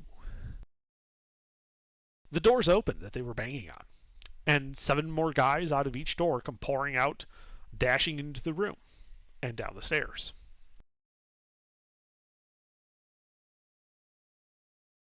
How many are... There's currently 35 enemies still in the room. Let's see, DM4. Oh, I did those 2 groups separately. Yeah, and at the top of the balcony by you, Twidget, 12 feet away, that door opens. And stepping out, you can see a rather fit individual wearing what looks to be segmented bone armor with a shield made of the same. And wielding what appears to be a rather nice longsword in his other hand. And he's going to have to take the dash action because he had to run across his room to get there. And then he's going to move into melee with you, Twidget. That's fine. All right. Squash. Oh, you said there were 4 in melee with me? There are 4 in melee with you right now. Hmm. And you're standing next to Duodecius. He backed up to you. Have we just been killing them? I thought I heard one already died. 1 died. Killed one my first attack, but yeah. That's because he can't do non-lethal, but at this point, with this many of them, I would go all out. Okay. Then I will...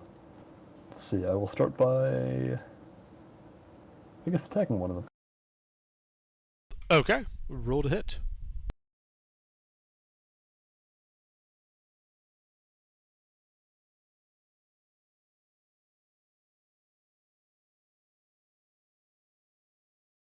Let's see, I think my hit has changed. It's my strength plus my proficiency, yes.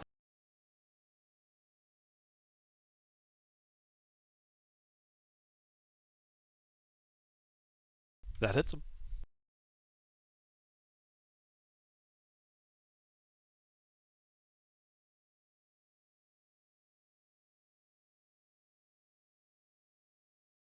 For 11 bludgeoning damage.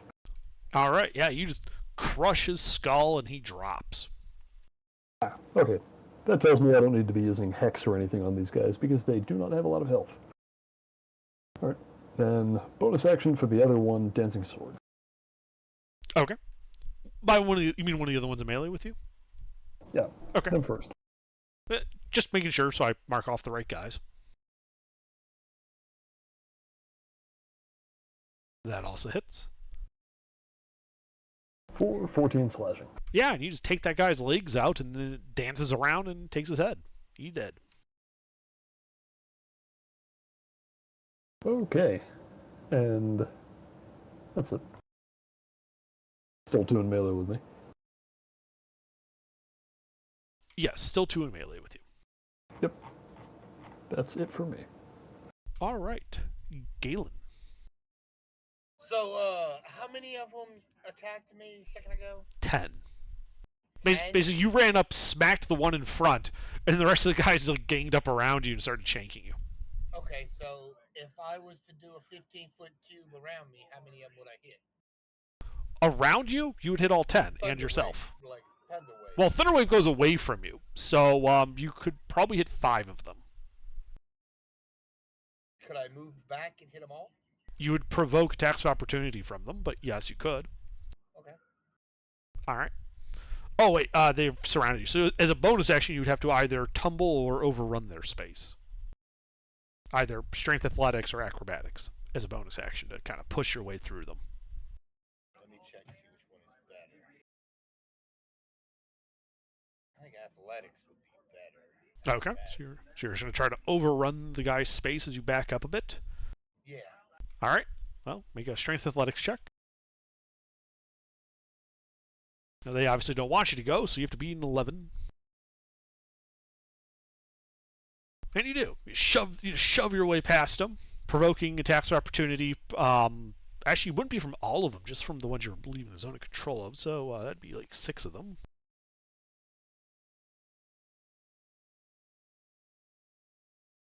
Are you shielding as a reaction again? Yeah. Okay. So only that nat 20 hits you, Okay. dealing 4 points of piercing damage. All right. And then you can Thunderwave all 10 of them if you want, which is 15 by 15. Yes. So I'll need a Constitution save. Oh wow. What's your DC? 14. So 4 passed. Okay, so 4 passed. The rest of them that aren't passed are 10.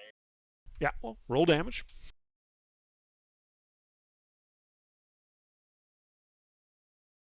Those that pass take half of that, and those that fail take all of that and are thrown, pushed 10 feet away from me. Yeah.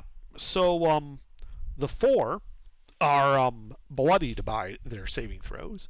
The remaining 6 have been reduced to a soupy mix of gore on the ground. Oh, it looks like a shower. Cool. Father Galen just went, and everybody exploded. That's so cool. Yes, like sticky water balloons. Before I end my turn, he's going to look at the ones that are remaining and says, "You are all going to die here." And that's going to be it. They continue that like old man scream at you, despite the fact that they don't look to be old at all. All right, Twitch it. You're at the top of the stairs. The guy with the sword and the shield has run into melee with you. Well, I'm going to poke a very shiny dagger. I just acquired it. I don't know what it does. But we're going to poke him. Okay. Well, Going for a roll to weak hit. point.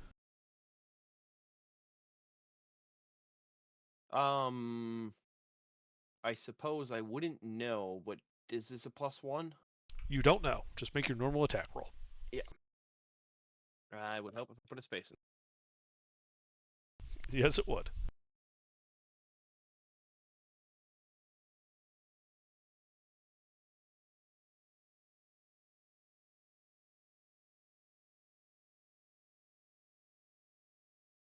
Okay. Yeah, that hits. Go ahead and roll damage.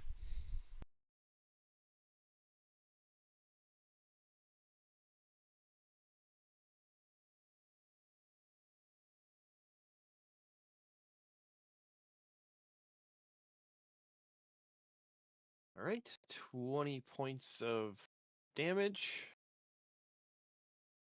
Did the dagger feel like it was doing or trying to do something? No. But as you withdraw the dagger from him, you notice that it is completely clean. There's no blood or anything on it. Oh god, I got a ceremonial dagger of prestidigitation.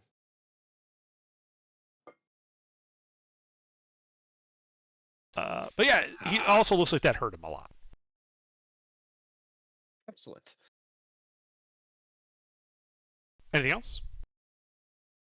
I smile and giggle a little.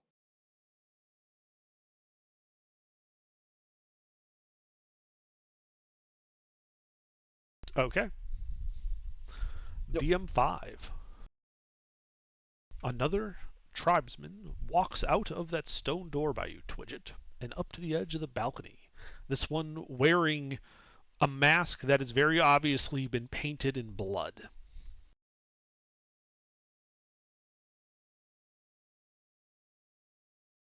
And he is going to point at you and at Galen and cast a spell. And I need Twidget and Galen to make wisdom saving throws. Is this versus magic? Yes, this is a spell.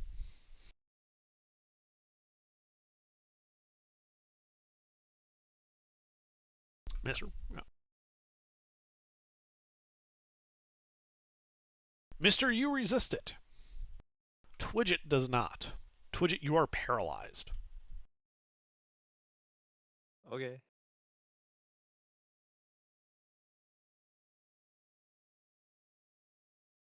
That is all he can do, though. Duodecius. All right, so There's like 5 guys in melee with you right now. right, and a lot has kind of happened. What exactly do I see around me? So there's 5 guys in melee with you, 2 of which are also in melee with Squash. Inside the room, you can see that there were 10 around Galen, but he like shoved his way past them, just like turned, snapped his fingers, and 6 of them blew up. The other 4 don't look too good. You can hear the thundering of feet on the stairs around the corner to the north, though you don't currently have line of sight on that. It sounds like a bunch of guys coming down those northern stairs. And to the south, you heard what sounded like chanting, like somebody casting a spell. Okay, so it sounds like the party fucking scattered. Well, the only person you don't have line of sight on is Twitch. What kind of magic am I detecting on these guys? You're not. There's no magic? Nope.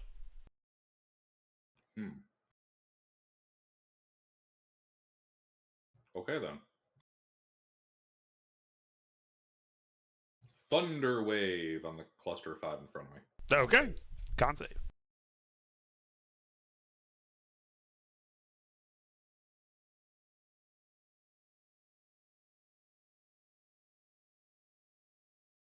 What's the DC? 16. Well, 1 passed. Oh damn! This thing has a habit of blowing chunks, man. So, is anybody in your splash zone?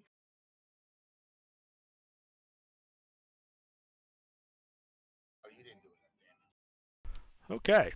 Well, the 4 that failed are blown to bits, popped like wet water balloons. The other guy is bloodied. And this looks to be like red normal people flesh? Yes. Huh. Galen's already covered it. Okay. Anything else? Nope. All right. Let's see. DM1. There's still 3 guys stuck in the web. They get a save at the start of their turn again, right? Mm-hmm. I think. Okay. I think they're still stuck. That's all they can do, right? If they're stuck in that. They don't get like an action to try to force themselves out.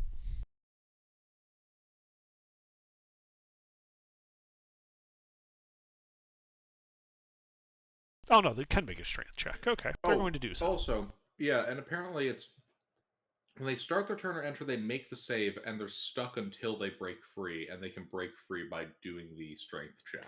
Yeah, I got you. All right, 18 on the strength check. I should get them out, That right? beats the DC. Yeah. All right. Well, that guy and the bloodied one, Duodecius, are going to run up to you, and they're going to try to stab you with their bone shanks. They can't touch me. I'm invincible.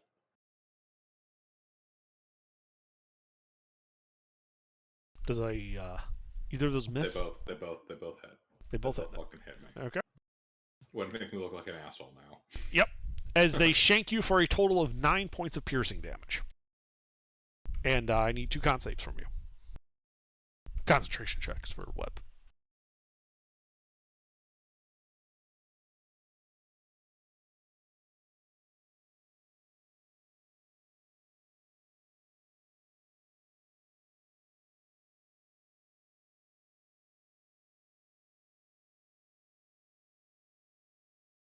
Okay, no more web. Well, then those guys that were stuck, they used their action already, but they will run up into melee with you as well. And that's DM1, DM2. These 7 guys are going to take the dash action to run down the stairs and move into melee with Galen. Just run across the hallway in front of you, behind the guys in melee with you, Duodecius. Let's see, DM4. That is the guy right in front of Twidget. He is just going to shove. Yeah, no, he's just going to cut you down. He's just going to take an attack with his longsword at you, Twidget. All right. Well, I'm paralyzed. Yeah. I think I can really do anything. Indeed. Which automatically crits.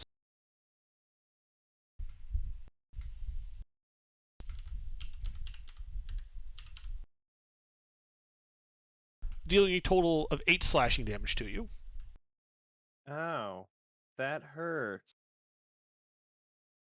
And when you don't die, he like pauses for a second and then makes a second attack against you.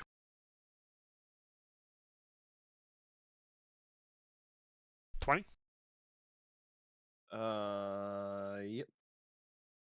For another 14 points of slashing damage. That also hurts. That hurts a lot more, though.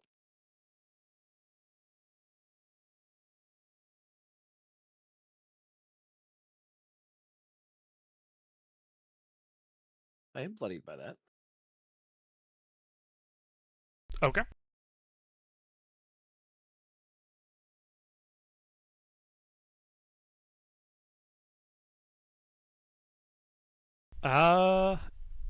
And yeah, that's all you can do because he doesn't want to let you get through to the other guy. DM3, these other 7 are going to come dashing down the stairs and are going to basically file in behind the 3 guys that are there, bringing the total to 7 in front of Duodecius and Squash.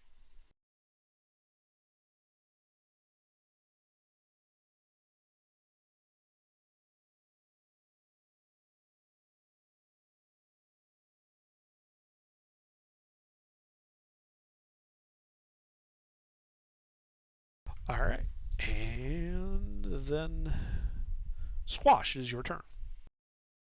Okay, there's more in melee with me, so I'm gonna keep attacking them. Okay, roll to hit. As I try to find out what Discord just did. The 9 misses, the 20 hits. Alright, I think that's another one dead.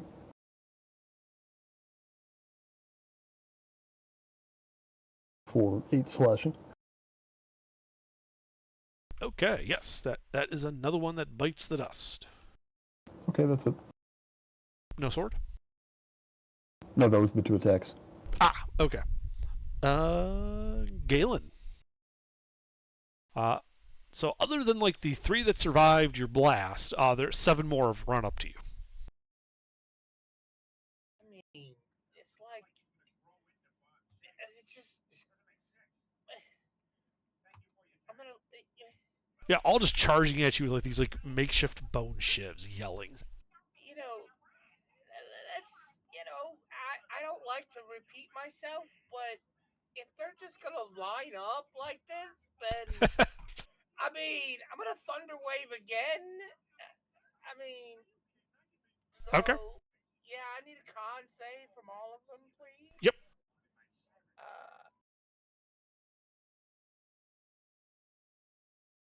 A lot of 16, right? The DC? 14. Okay. Well, doesn't actually change anything. Just 3 passed.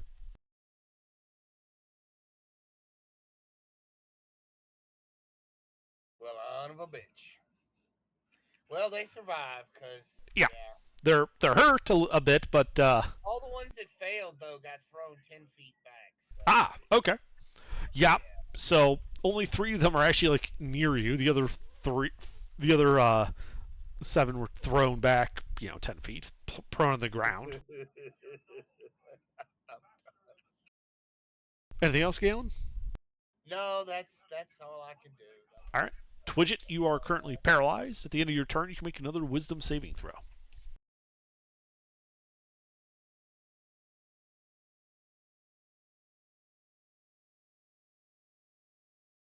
Hey, you're no longer paralyzed. The end of my turn. At the end of your turn, yes. And then we're back to the spellcaster, who casts the same spell again, and I need Twidget and Galen to make Wisdom saving throws. Boo, get a new routine.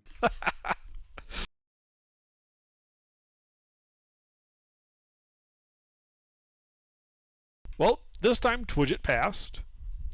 Galen did not. Crazies. As Galen is paralyzed now. Duodecius. Okay. What's the largest cluster of these fuckwits I can see? Probably the 9 directly in front of you. Any allies? Squash is directly next to you, but no allies like in front of you that are like near this. Galen is like 25 feet away.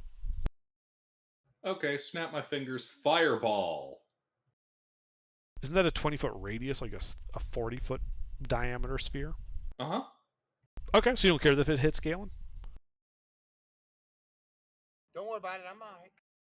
Because that will hit right now. That will hit Galen and all like 19 enemies in the room with the 2 of you. Yeah, no. The cost benefit to that is too fucking high. Oh yeah. All right. Yeah, I cast clear up the fucking initiative order. All right. You fireball. Mr. fails because he's paralyzed. And then these guys. Your DC is what? 16, you said? 16. One dude passed. One guy my passed. God, this is gonna Roll be damage. blood. So, And I highballed it. yeah, even halved, all 19 are incinerated. Is there anybody immediately in front of me? No, just ash. I stride into the room. What do I see? Wait. Well, what's Galen's status? Because he was only 25 feet away from you. 30. Okay, I was at 31 hit points. So you're unconscious. I got hit for 38. My max hit points are 35. Right, but it doesn't take you to negative 35, right? No. So you're good. You're just unconscious. It would have to take you to negative. negative. No, it don't. Wait, I thought you said you had I'm at 35. 31. Yeah. So Yeah. I'm at, yeah. Good. Yeah. So you're at like Yeah, you- negative 6. You would have to take 66 HP worth of damage to die. Okay. Okay. I just need to say, that would have been fucking hilarious. Yeah, do it, Odysseus. Nuke the battlefield. Nukes the battlefield. Oh god, I've been killed by what I told him to do. That would have been kind of. Yeah. So Galen's unconscious on the ground. Ash just kind of coating like this layer of ash all over the ground. Up the southern stairs at the top of it, you can see Twidget fighting a man in like segmented bone armor and a long sword with like a bone shield at the top of the stairs. Next to him on the about 15 feet away from the 2 of them, on near the railing of the balcony, you can see. Well, let's call it what it is. It's a witch doctor who's been casting magic. Alright, I look at the witch doctor and I ratchet my spell book, ejecting a piece of paper.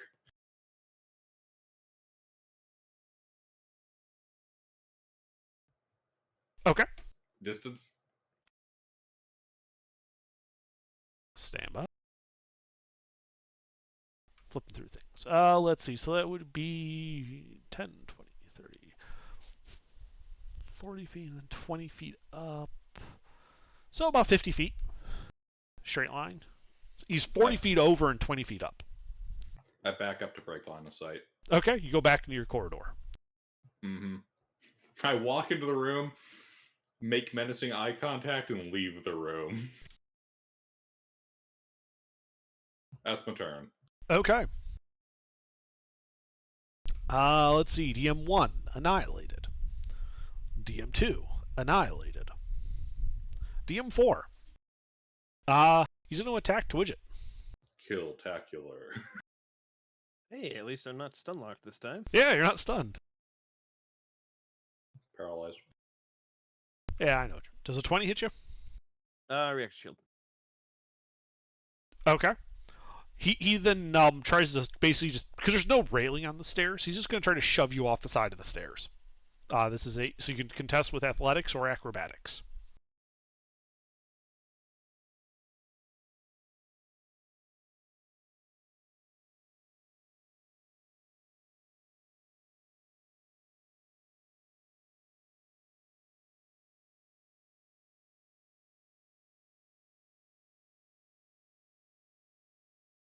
I step between his legs. Yeah, he goes to basically just Sparta kick you off the stairs, and you just like step under his leg, and now he's got to like do like that awkward half step so he like doesn't fall over, putting his foot down. Yeah, and he's just going to make kind of like a grunt of annoyance, and he's just going to walk past you because the stairs are 10 feet wide. This will provoke an attack of opportunity from you. If I had a reaction. If you had a reaction, which you don't because you use shield. So he walks down the stairs. I mean, I'll take it if you give it to me. No.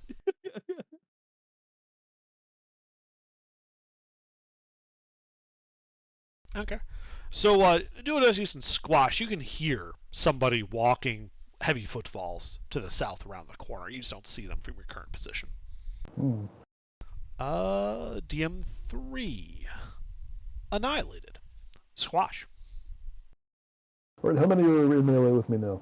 0. Oh, okay. There Then you got more- fireballed. Oh, right, the fire. Yeah. Can I see any others? No. As I said, you heard someone coming to the south, but you didn't see them because there's a corner there. Well, then I will go around the corner to the You south. go around the corner and come face to face with the guy in segmented bone armor with a longsword in his hand. This and guy's a shield. little bit more my speed. Yeah. We're going to bonus action Hex, Okay. and then I will try to hit him with my sword. All right. Roll to hit. That hits him.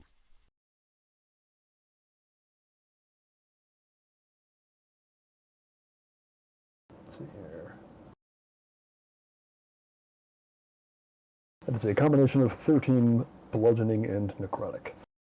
Okay. Yeah, he's bloodied by that. Alright, and that's it.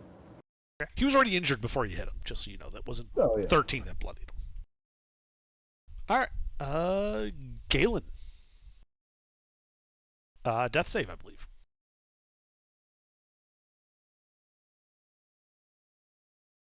All right.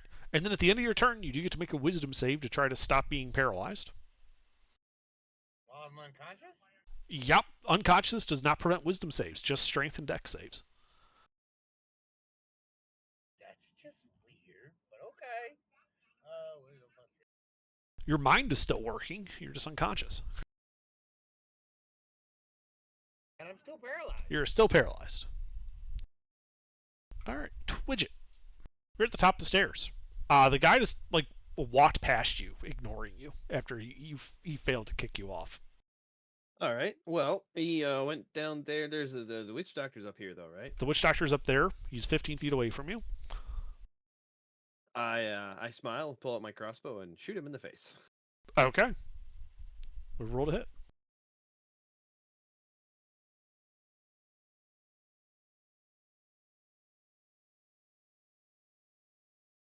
That hits him.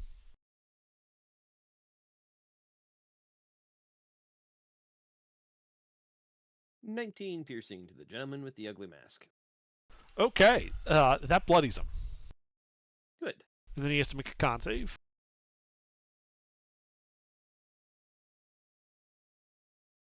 Well, Galen is still paralyzed.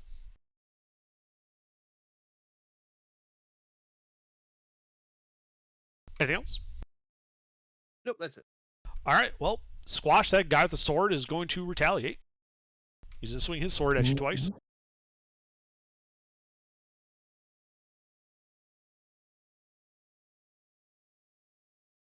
Those both hit. Those both hit.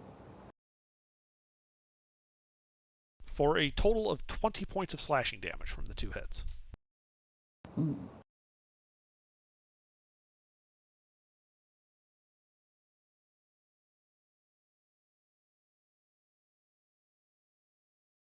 Well, I gotta do something here. Let's see.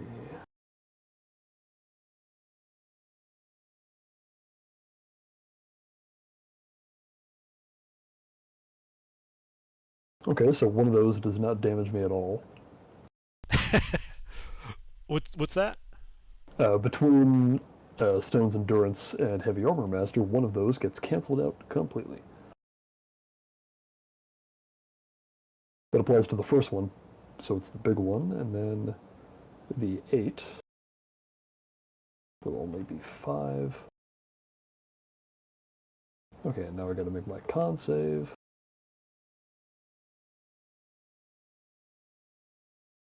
Which I pass. Okay. Mm-hmm. All right. Do Odysseus. I walk back into the room. All right. Yeah, you see Squash, like right next to you now that you've stepped back into the room, fighting a guy with segmented bone armor and a long sword. Up on the balcony, you can see the witch doctor bloodied after a bolt hit him from Twidget at the top of the stairs. Galen is unconscious, bleeding out on the ground. All right. That witch doctor. Mm-hmm.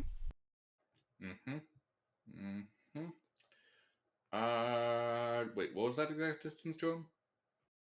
50 feet. And that's with all my movement used up?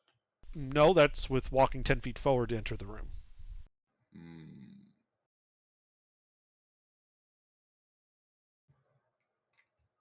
You know what?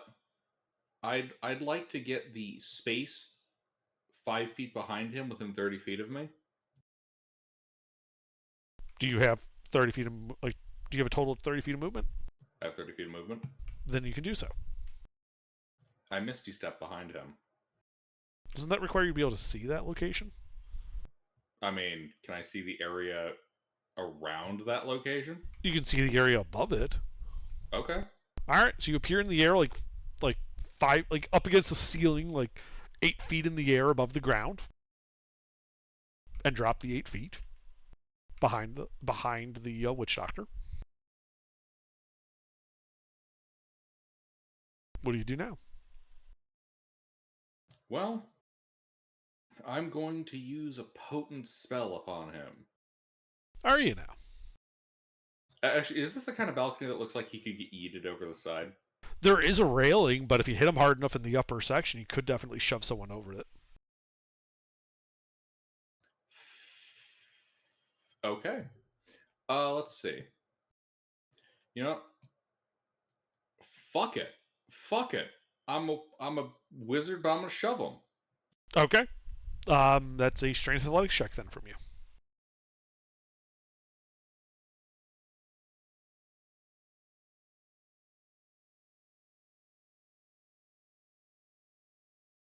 Holy fuck. You push him off the balcony, and he falls the 20 feet to the ground below. Landing prone, taking 7 points of bludgeoning damage. He's now looking to be near death. Do I have any movement speed left? No, you used 30 feet. Shit. If need, I was just going to throw myself off the edge at him. You also don't currently have line of sight on him. Okay. Because you're like 5 feet back from the edge. Anything else? Nope. Yeah, Tommy fell over. That's Top rope. exactly. That was the plan. All right. Let's see. 1, 2, dead. 4. 4's got the sword. Wait, no. 4 is the witch doctor. What am I doing? Yes, 4 is the witch doctor.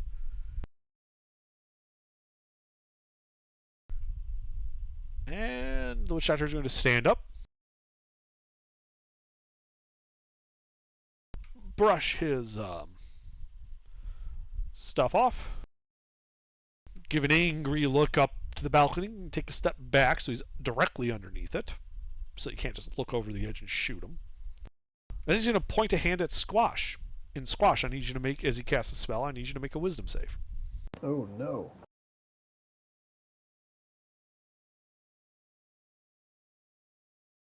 You are paralyzed. Damn it. Galen, you are no longer paralyzed. Can't pass a wisdom save. Where have I seen that before? All right. Squash. You're paralyzed on your turn. Yep, I sure am. At the end of your turn, you can make another wisdom save. You are no longer paralyzed. All right. Galen, death save.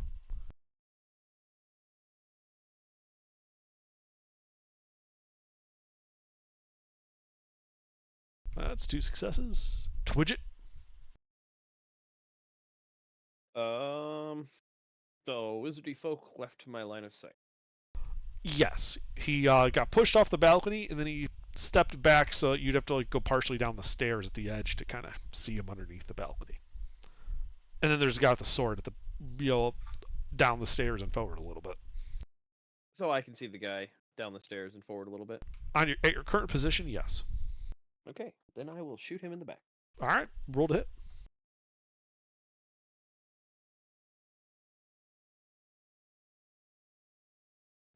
Man, we're getting really proficient at stealing Squash's kills. Yeah, hits.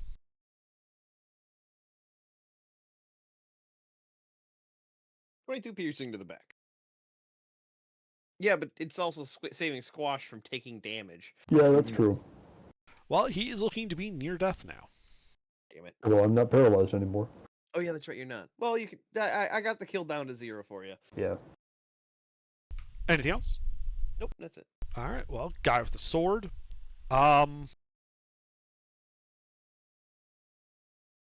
He is going to walk around the edge of Squash, staying within your zone of control, Mm-hmm. so that he can get just to that entrance of the corridor to get some cover from Twidget, and then he's going to try to hit you with the sword.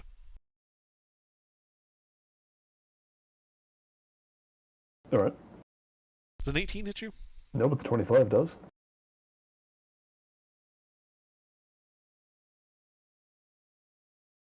So that is 8 points of slashing damage. That is it for him. Duodecius. All right. So, I'd like to look over the edge of the balcony. Do I see Damn, him? more hex. No, you don't see him. You can see the blood trail leading underneath the balcony. Okay, climb over the side of the balcony so that I'm hanging down off of it. Do I see him? Yes.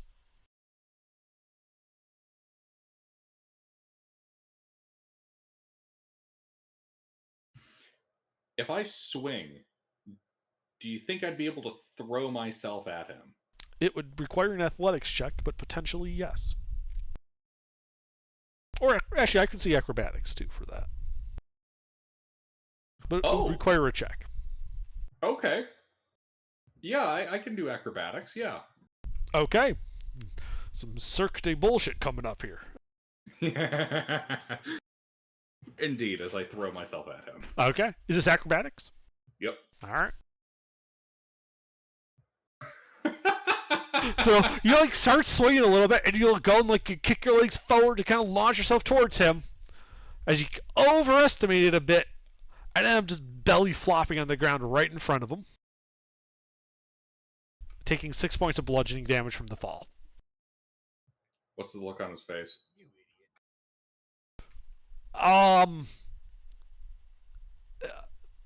He looks shocked and appalled that you thought that would work.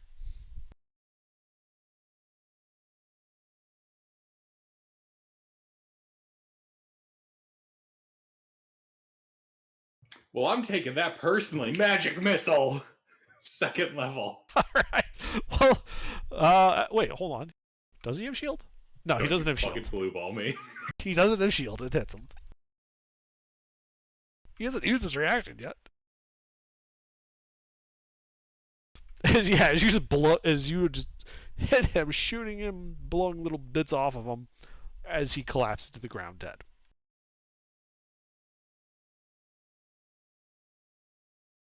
All right, how much movement have I used up? All of it. I'll just lay here. Yes, you will.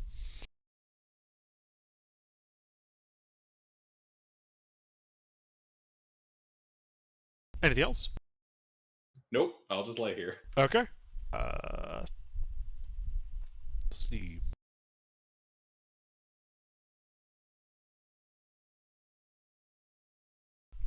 Squash then. All right. How far away is the witch doctor? The dead witch doctor? Oh, wait, they're both dead? No, the guy with the sword is melee with you still. Oh, okay. I thought they killed him. Yep. No, then I will keep attacking him. All right, roll to hit.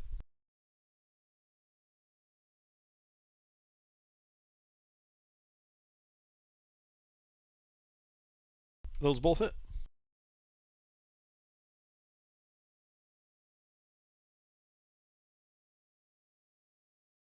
For a combination of 30 bludgeoning and magical slashing damage. Okay, yeah, as you cut him down.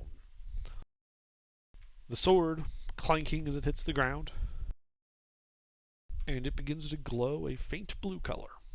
What is his sword? His sword. When he lets go of it as he dies, it's now glowing a faint blue color. Must be orcs It's nearby. gonna blow. Anything else in your turn, Squash? Is the sword glowing like increasingly brighter and making like a high-pitched whining noise or something? No. It's just a faint blue color. Okay. With a steady beeping every consistent interval time. No beeping. No, there's no audible component here. It's just glowing a faint blue color. Is Alright. it flashing like it were beeping? No. The party disbelieves the illusion.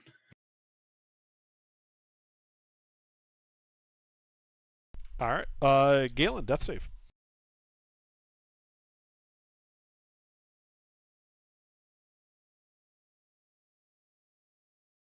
All right. Widget. I am shocked that none of my party has come by and at least took a healing potion to heal. Hey, I will as soon as I have an action. I had to kill that guy first. There was still combatants and you weren't dying. You're near death. I'll walk over and throw him and push it in his throat. Okay. Actually, no, is he actually within 25 of me? Or 50 of me? He's within 50, yes. Okay. Just barely. There you Roll go. it. All right, well, Galen, you wake up on the ground with 6 hit points and a level of exhaustion, as you guys are now out of initiative. This witch doctor. Mm-hmm. I'd like to investigate his corpse. Does he have a spellbook? All right, make an investigation check as you begin rifling through him. Every page just says ooh ah ting tang walla walla bing bang. With different accents.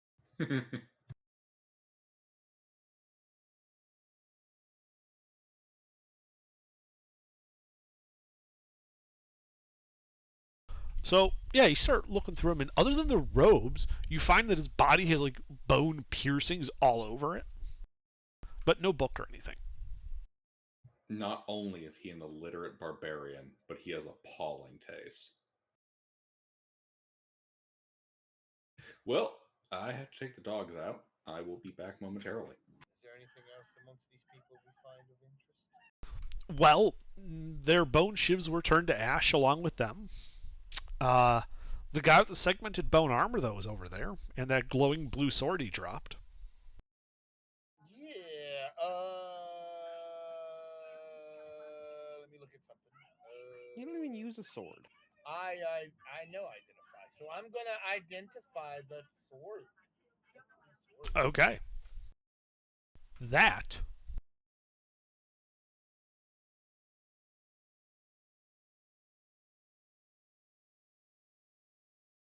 is...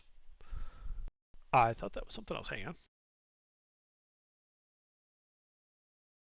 So who uses swords in the party?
Well, there you go, Pete.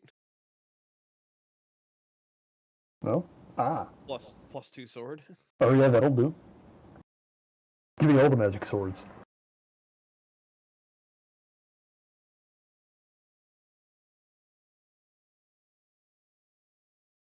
That's a weird effect, but okay.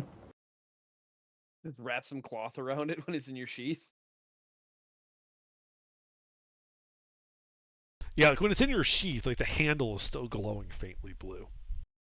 You know what this is? This is a magic item designed by an adventurer who had, like, butterfingers and was constantly losing his swords in caves. The sword of, I can find it now, thanks. Mm-hmm. I won't have that effect on my house keys. Along with the +2 to attack and damage rolls, of course.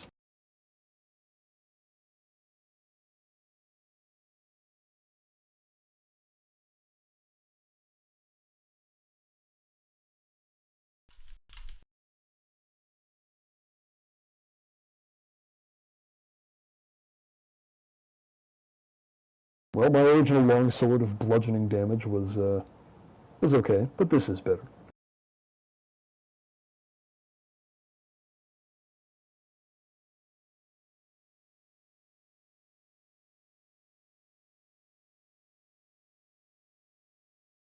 If anybody wants a really shitty sword, I've got one. Is it magic damage? No, this is the one that does bludgeoning damage. Ah, so the long sword of clubbing, Yes. but not the fun kind of clubbing. No.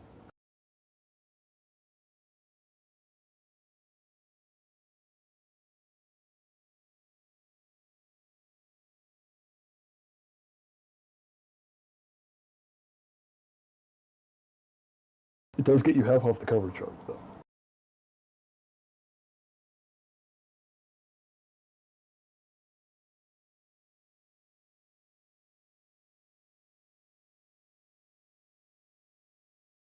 I gotta say, it feels very good to finally make a character that uses swords and, like, immediately be showered in magical swords.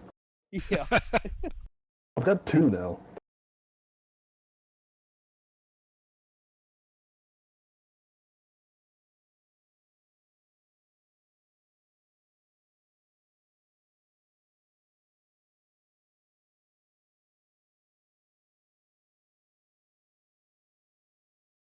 Okay, well, yeah, I've got my sword. Did the Witch Doctor's Witch Doctor book have any things in it? Good job, book, at least that we found. Oh, right, we didn't find one. Yeah. No, I Unfortunate. guess that leaves the room to check out and the other rooms to check out. Mm-hmm.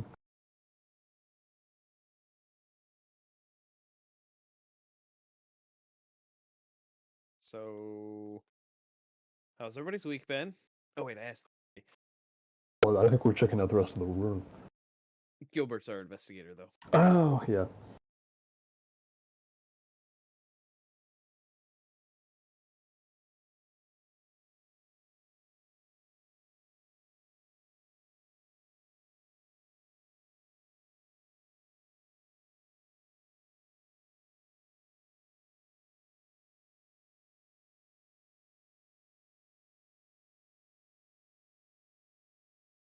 Dare he have a life? Yeah, the only interesting thing that happened to me this week that I can think of off the top of my head is on Monday, one of the jobs I had to do led to me getting like covered in oil up to my elbows because I had to remove Oh. a bunch of like pressure and flow transmitters on an oil line. Well, that's unfortunate. Yeah, I it don't wasn't that bad. Like once you get covered in oil, it's just like, oh, okay, there's just oil now. It's like, Yep, I am covered in oil. well, like when you're not covered in oil, you don't want to touch oil, but once you're covered in oil, you don't care anymore. And I was just like wiping it on whatever was around too. It's like, oh yeah, there's a big pipe here. We'll just wipe some oil on that. Oh, there's a free sectional wall here. We'll put some oil on that. Yeah, it's like grease with mechanic work. Yep. Just gets everywhere. I'm so happy I don't have to work with grease. That grosses me out way more than just regular fuel oil. It's the consistency. I was gonna say it probably boils down to the consistency more than anything, because oil is like consistent, whereas grease is like consistent but thick. Yeah. Yeah, thankfully this is only number 2 that was in the line I was working on. It used to be number 6, which would have been worse.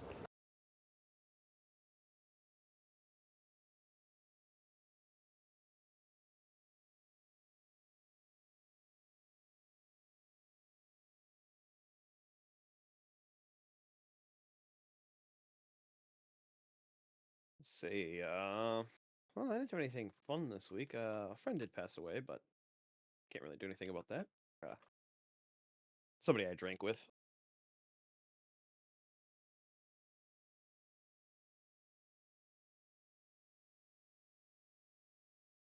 It's all the interesting I got.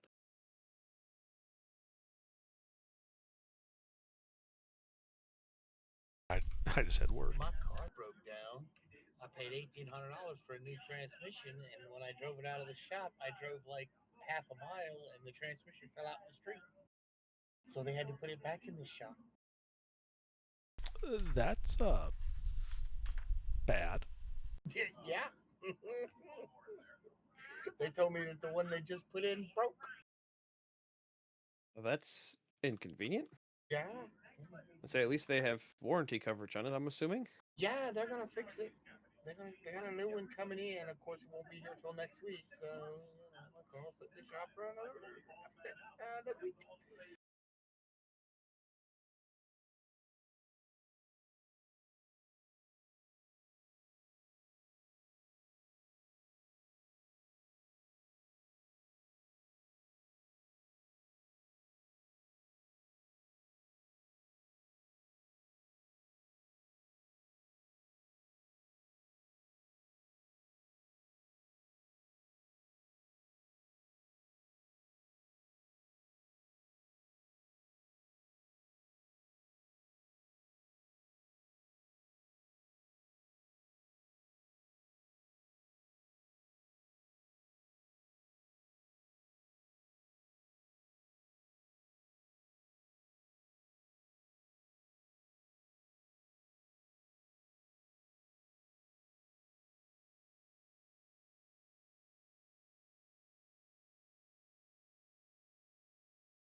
I'm back.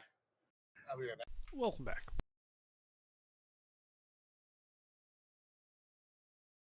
So yeah, you guys are standing in this room. Ash and a couple of dead bodies. 3 stone doors open at the north end of the top balcony. 1 open stone door at the top of the southern balcony. And an open passageway heading east out of this room as well. The entryway was to the west. It grieves me that we weren't able to save the people if they were savable.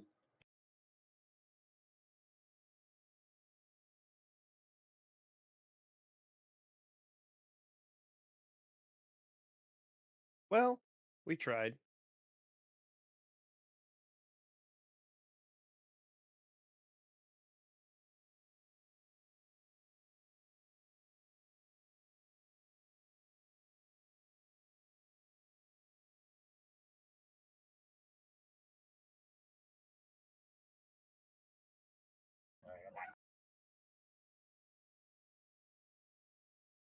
Anything you guys need me to look at while I was gone? We were waiting. Exactly. Is there anything you need me to look at? Yeah, the room and then the other rooms and the yes. All right. Underdark, I'd like to begin investigating after I pull up a ritual cast to detect magic. Okay. Well, go ahead and make an investigation check because you've been poking through the ashen remains inside this room. Mister, can I get guidance? No. Yes, you can get I can help you as well.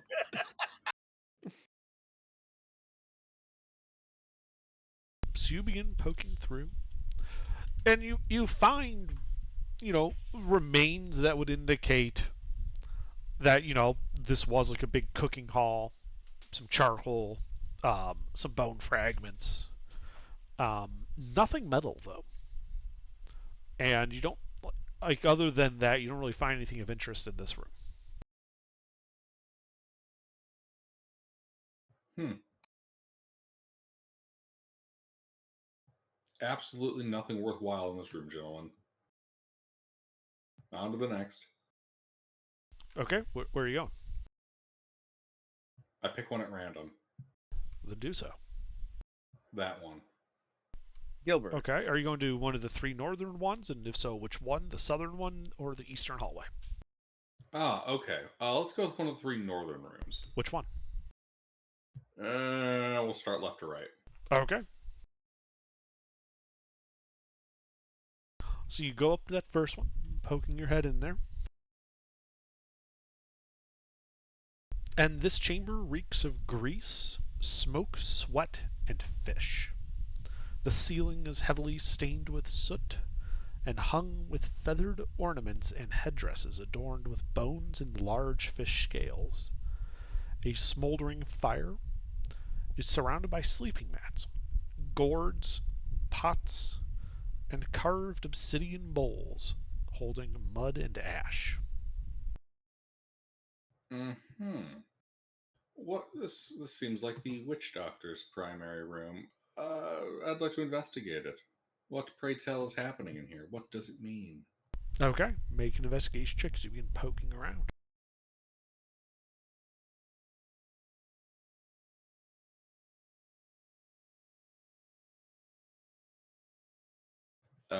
Twidget, Galen, Yes. can I get your guys' assorted assistances? Yeah. If we're adventuring, always assume Twidget's holding the magnifying glass for you. I am not allowed to assume that. Underdark has stated explicitly, I need to confirm that you guys are providing it. Indeed.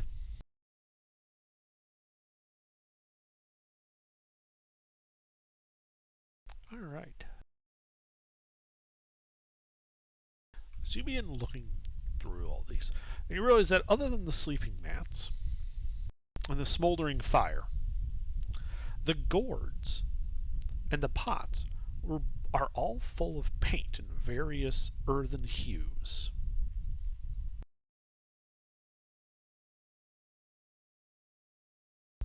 And as you look at the walls and the ceiling and the like, you notice that they have been daubed with this type of primitive paint, as if to make a mural. Though the mural is either an abstract art piece or their perceptions were heavily messed up. One thing that does stick out to you, though, is that in the center of the western wall, it's as if that was supposed to be some type of focal point. And with a 26, and you look at that, more intently, you realize that that brick is not a brick, but is in fact a button. But the mural itself here is like some kind of weird avant-garde art piece. Yes. You know what? Magic is a thing.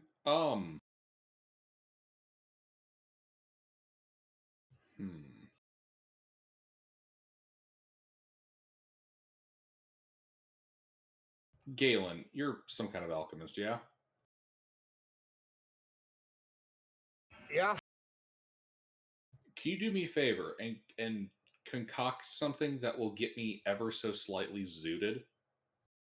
I need to get high. It's for science.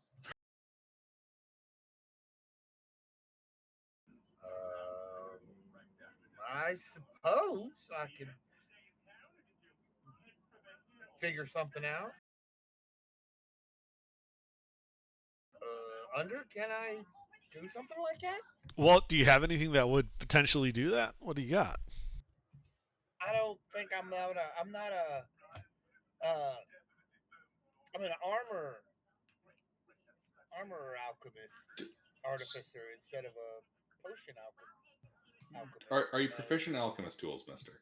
Yes. Then you would have skill and knowledge to be able to make drugs. Yes. Okay. Yes, and I want to make drugs. Just because you're an armorer doesn't you have the tool proficiency. That's the important part, not your trade. Well, it's also, does he have the stuff with him? Do you have a set of alchemist tools? Yes. Hey man, you got the stuff with you? Let's see. What do I have? I have The wizard needs to get blazed. Yes, Okay. I have alchemy supplies with me. Yes. Well, then go ahead and make... Are you proficient with Arcana? Let me go back up and look. Yes. Okay. So go ahead and make an Arcana check and add your proficiency bonus to it again, to represent your tools. Add my proficiency bonus twice. Yeah, so yeah. All right. So yeah, you throw together some stuff that should, it's basically like, shitty versions of cough medicine, where if you take a bunch of it, you kind of get a little out there. It always comes back to lean.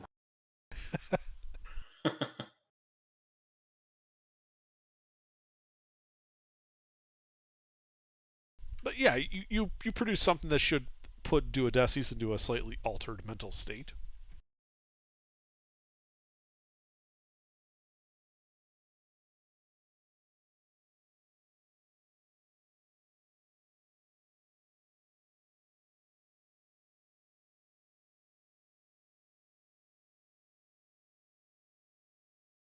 The real question is, will Duodecus drink it?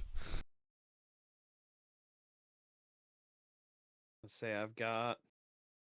I'm willing to undertake the Bong Jabbar. I've got a horse skull, Hydra teeth,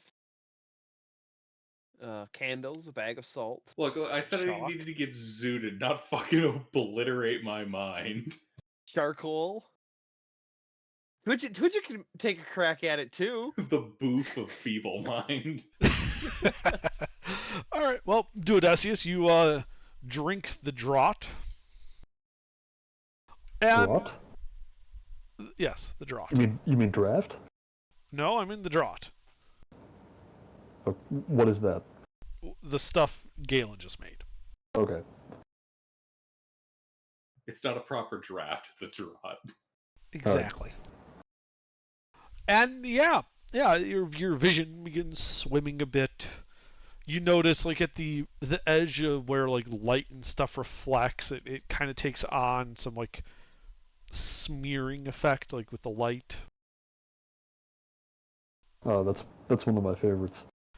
Your head is spinning. Your legs don't seem to quite work too good.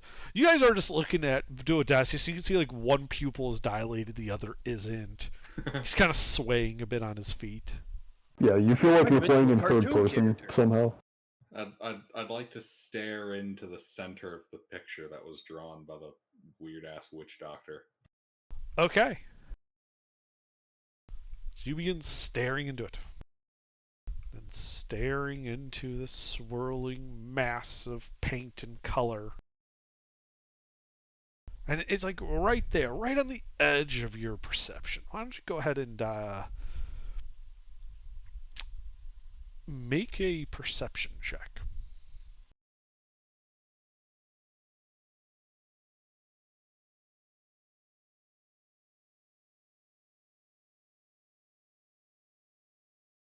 It's 11. yeah, it's like you almost had it, and then it just kind of fades, and you're like it's almost like it wasn't quite finished yet. And it's some kind of magical thing. I mean, you're pretty sure it does something. You're not sure what though.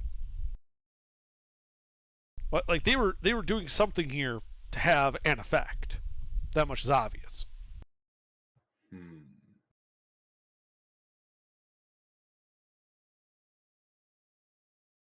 Yep, they were doing something here, guys. They're doing something with the something. But they were Maybe if doing you it. flipped him upside down, he'd make sense.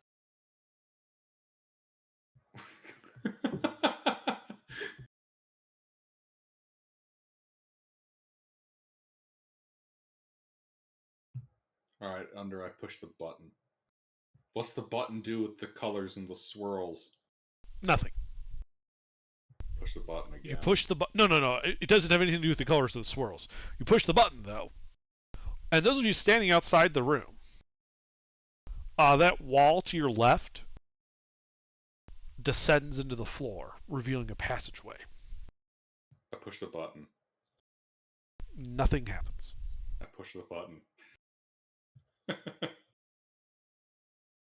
The door is just rapidly going up and down.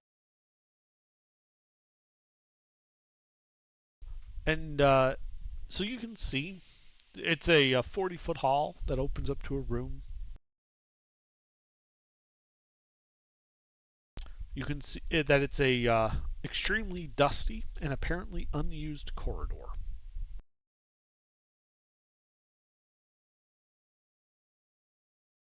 Oh, how much time did we spend? You spent an hour in that room. Alright, am I still zooted? No. Okay. Let's proceed then. Okay. Down the hallway or to the next room? Next room. Okay. You ignore the now open dusty hallway and go to the next room. We're not going to find out what was behind that secret door. No, Or no. we're saving it for later. Yeah, we'll look into that in a minute. All right.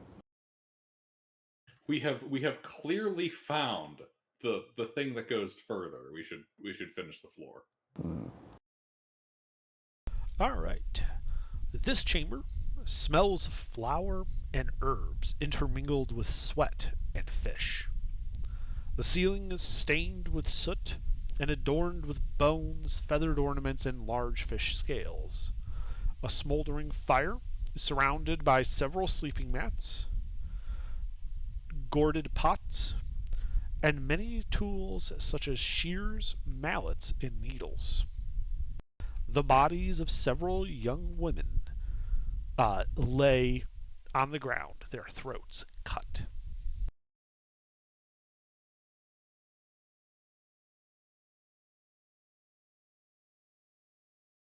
Was he performing some kind of blood magic?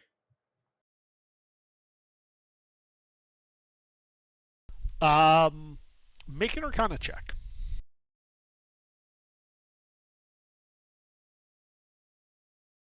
Can anybody assist me?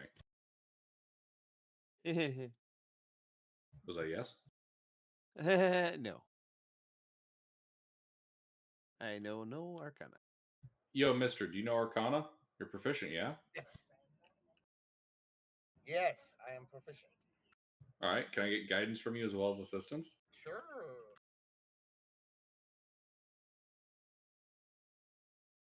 They don't appear to have been killed ritualistically. More like they were murdered. Does that preclude blood magic? No, I mean that the killing does not appear to be ritual in nature. There's nothing else around, like the bodies. They're just all kind of stacked Well, they're laying on the ground haphazardly. in a pile. Well, they're not piled up; they're spread around the room. Well, just strewn. Yes.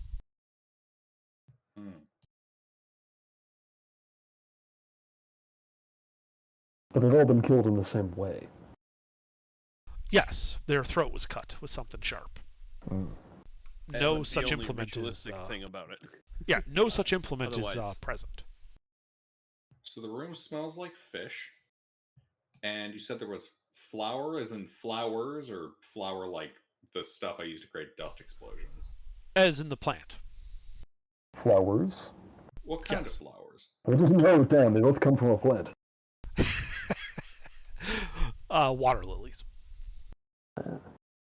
Is there a significance? Well, considering that they're on a rocky island inside of a lake, it's probably the only thing that grows near the docks that you saw. Oh, like, does the room not smell like there's several dead bodies in here? The bodies don't look to have started rotting yet. Why would he have water lilies? I apply my wizarding mind. Okay, make an Arcana check.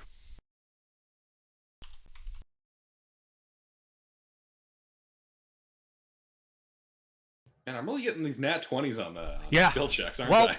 as far as you know, they're not a component in any spell or magic ritual that you're familiar with. So you have no idea why there would be flower lilies in a room full of dead women. This is weird. This witch doctor is strange. Likely more of his weird, blasphemous magic. Anything else in this room that's happening? Hidden objects? Secret Making a doors? investigation check.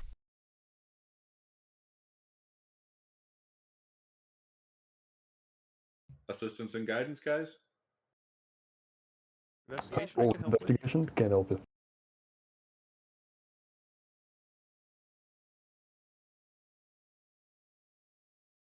So as you're poking through the room, in the corner, hidden, what looks to be behind a chamber pot, you find a small, tattered journal.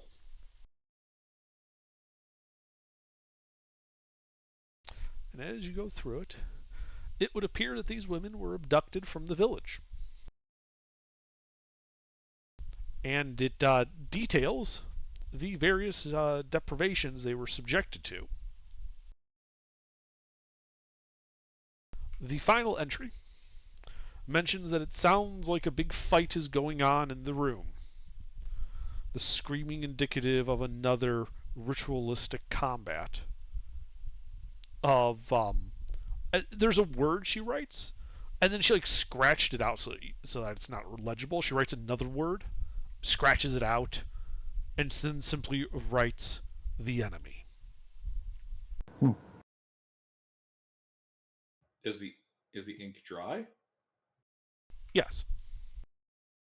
This last entry looks to have been about from the way the ink has been dried, it's been several hours since it's been written at least.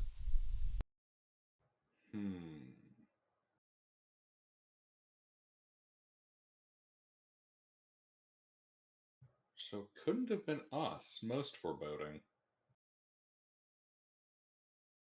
I take the journal with me Okay. with a little note stuck to it that reads evidence. Put it in a little plastic baggie. Yeah. I put it in my little wizard baggies. What should I call this?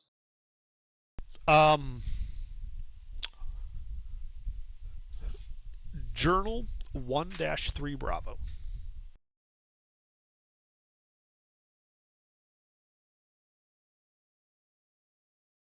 Alrighty.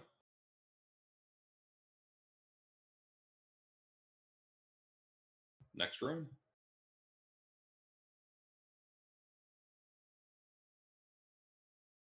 The next room is empty. A likely story. I investigate. Sure, make an investigation check. Guys, can I get the stuff from you? Yep. Only because you asked nice.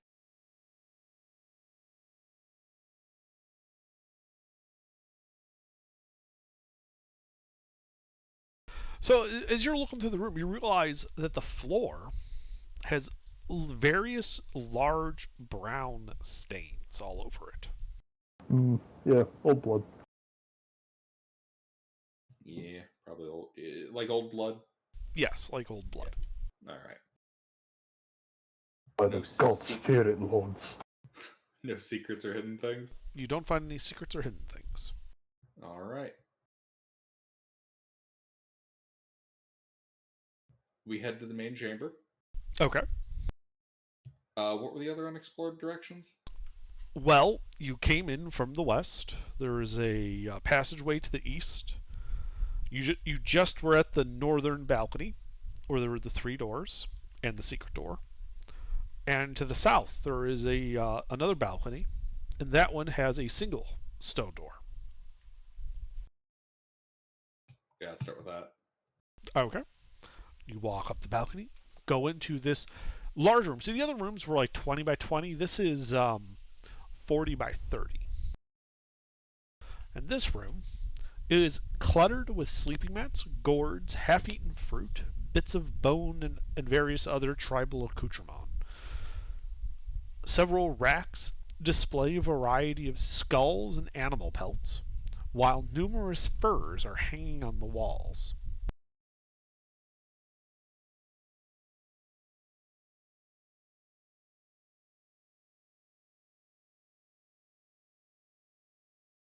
I'm sorry, my brain flatlined for a second. What's hanging on the wall?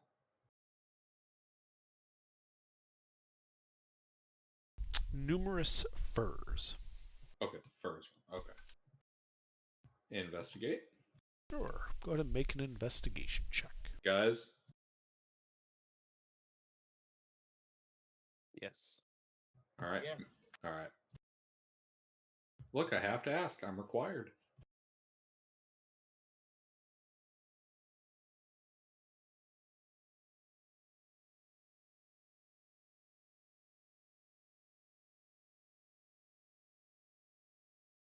What is revealed unto us? All right. So you start looking around.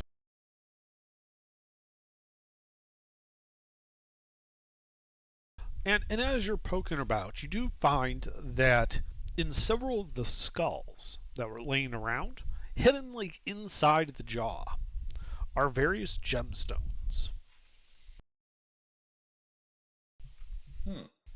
There is a single 50 gold piece bloodstone, a 500 gold piece peridot,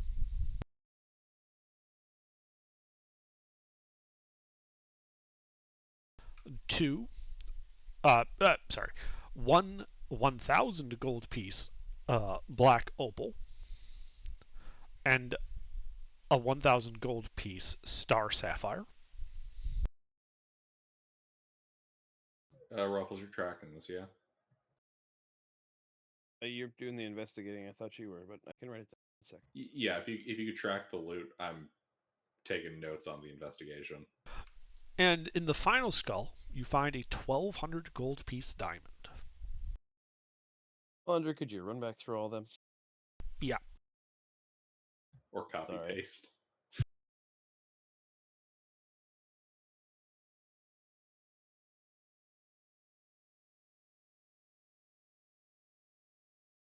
Yeah, do me a favor, Ruffles. I can track money and I can track notes, but when it's a laundry list of loot, that's where my ability to keep up drops.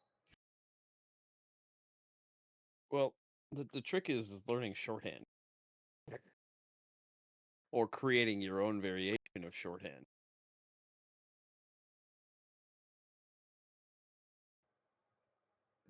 But anyway. I should look into that. You also determine through your investigation, Duodesius, that one of the gourds has been thoroughly sealed with wax, as if to contain something. But without, like, your just a normal investigation wouldn't actually tell you anything about what's inside. Any magic in the room? Do you do a detect magic ritual? Oh, would it have ended? Yes, it would have. It only lasts like 10 minutes.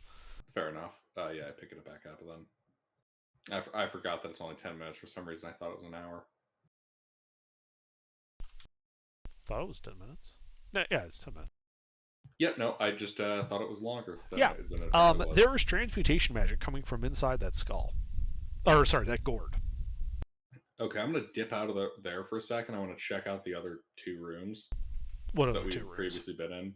The one with the lilies and the dead women. Oh, and okay. The empty room. Yeah, lilies, dead women, no magic. Empty room, no magic. Okay, go back to the jug. Transmutation I guess magic. identify on the jug. Okay, identify just returns that that's a non-magical jug.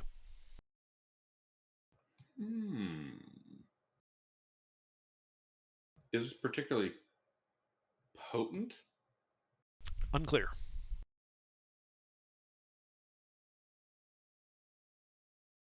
I shake it lightly, listening to the contents. You hear a clinking sound inside. All right, everybody back up.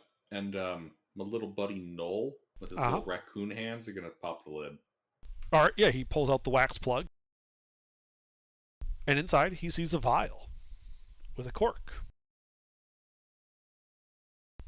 And it appears to be a mostly clear liquid with occasional, like, cloudy white impurities kind of floating inside of it. Well, because Noel is just such a good little boy, he's going to reach in there and identify it for me. Okay. Cast Identify through your familiar. And it tells you that that is a potion of flying. All right, he'll pick it up. Mm-hmm.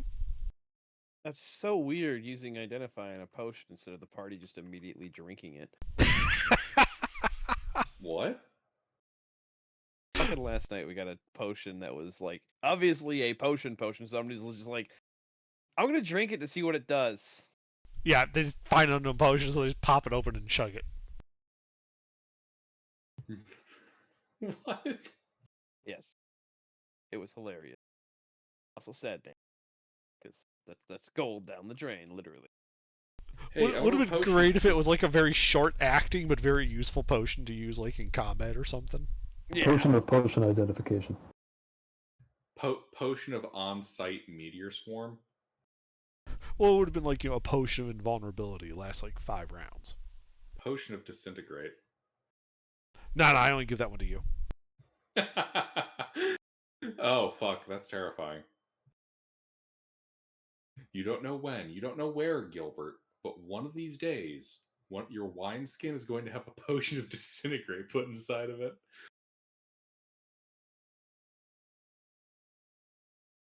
Potion of intoxication. Well, that's what the other gourds contain.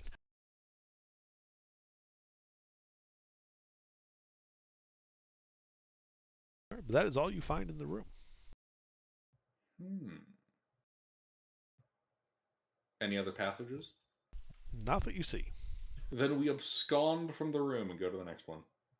Which one is that? The south one? That was the south one. The east one. The east passageway? Yes. On the main floor? Okay. Yeah. All right, so you go down to the main floor to that eastern passageway. 10 feet wide, the passage looks to run for 50 feet before turning to the south. Nolan Twidget, you guys want to check this out? Sure.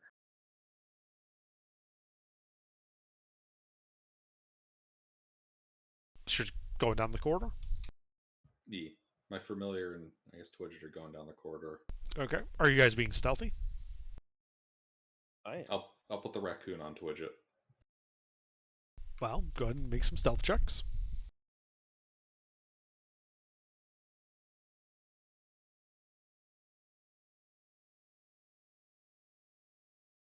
Sorry. A little excited. Raccoon on your back will do that. Yeah. Okay. So you're walking along there nice and quiet, and you get to the corner, and you peek around at Twidget just as the raccoon drops a bucket right in front of you. I look sad. It's the clay pot that he got the flying potion out of. Hello? Hey, Swag. So as you get to that corner, you look to the south. The corridor goes for 30 feet, and then you see the ceiling as it angles downward, like there's a set of stairs there or something heading down. Oh, okay.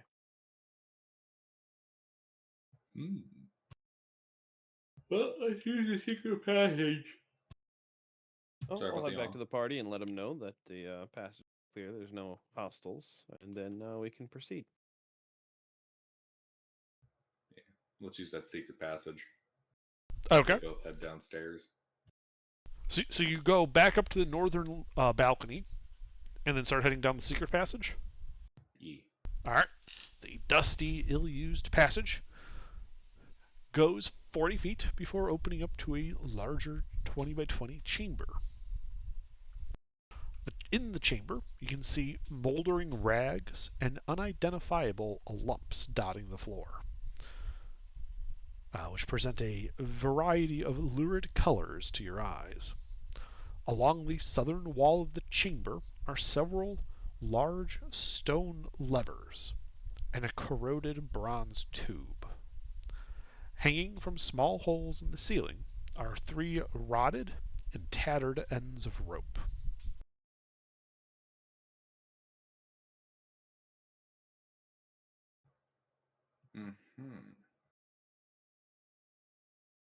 Can you run that description by me a second time? I'm trying to make sure I got the right mental picture. Yeah. So you came westerly through this 40-foot hall. As you enter this 20 by 20 chamber, you're just at the very cusp of entering it. You can see that the chamber, that moldering rags and unidentifiable lumps dot the floor, which present a variety of lurid colors to your eyes. Along the southern wall of the chamber are several large stone levers and a corroded bronze tube. Hanging from small holes in the ceiling, as in like the rope goes through these holes, upward, are 3 rotted and tattered ends of rope. And this tube is just sticking out of the wall, Yes, and it's hollow. would appear so. Okay. Go Null. I deploy the familiar. Okay, and what does he do? Well, I will be looking through his eyes, Uh-huh. listening through his ears, and we shall begin investigating the room. By we, you mean just Null, or you are as well? Well, I'm in his eyes. Okay. I don't know if that helps with the investigation. Well, it would, normally, except that as he walks into the room and begins poking around, I will need Null to make a Constitution saving throw.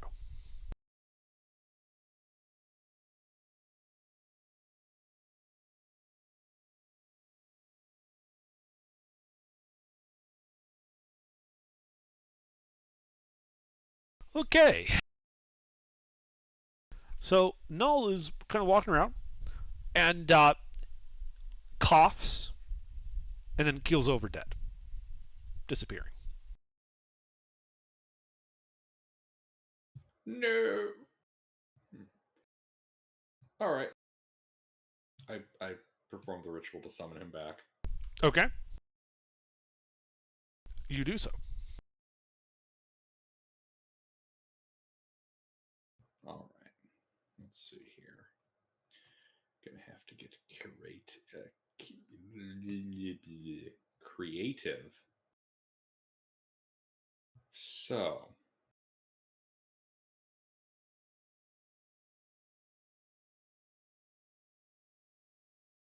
That tube, Mm-hmm. can I see the opening? Yes. How big is the aperture? About 3 inches or so. All right.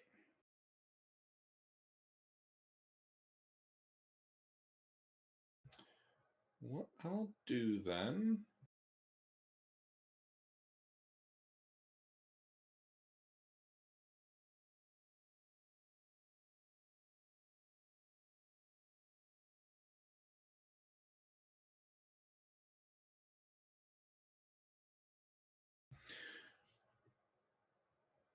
Let's see here. So I'd like to take a small pouch of flour and with my sling it into the hole. Okay. Well, make an attack roll with your sling. Also, how much flour does this use up? A cup. Okay. I got 10 pounds. Okay. Well, this will probably use like 6 ounces or so of it then.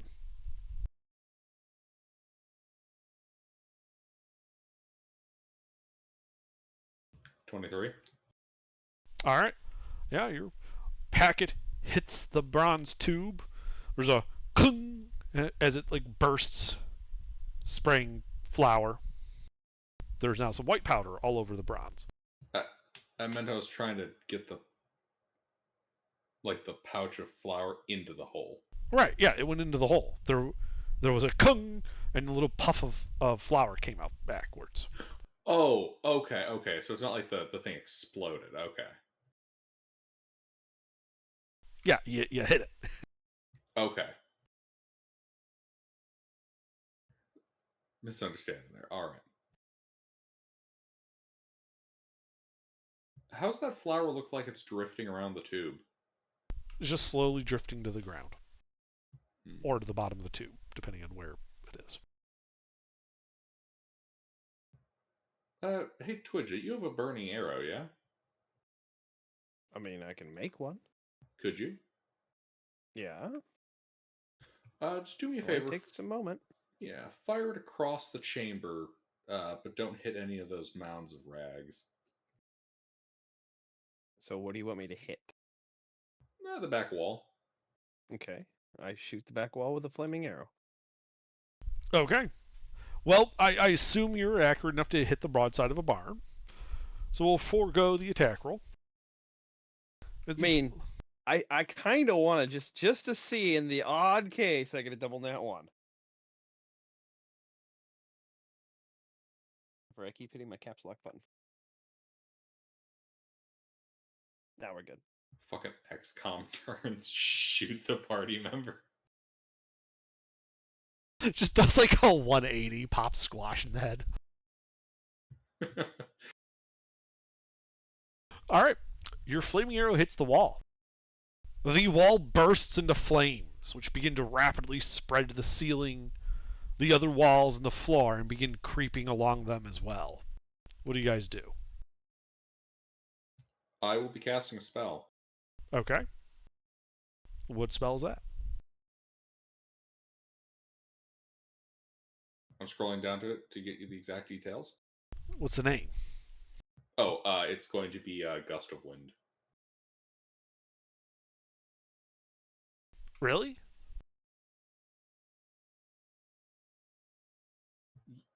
You know, that's probably a stupid fucking idea. It seems to be burning. Let's add air. I, does it look like the fire's about to hit me? You've got about 6 seconds before it hits you guys at the other end of the room. Oh, I cast get the fuck out of here. Yep, we get the fuck out. All right, you guys run away as the flames kind of consume everything in the walls, the ceiling, and the floor, and then goes out with a little thump. You can smell like that. You know like that smell when like you burn dust. Yeah. Yeah, that's what I it know smells. it very well. Yeah, that is now what's wafting down that corridor at you guys. I work in a building that does nothing but burn dust all day long. Yeah, like like after the summer when you throw your furnace on for the first time and it just fills the house with that smell. Yeah, well, the building that I work in basically is a furnace, and it's always on. Yeah, you know exactly what I'm talking about. Yeah, and it's super dusty. Yeah. Well, let's get some air in there.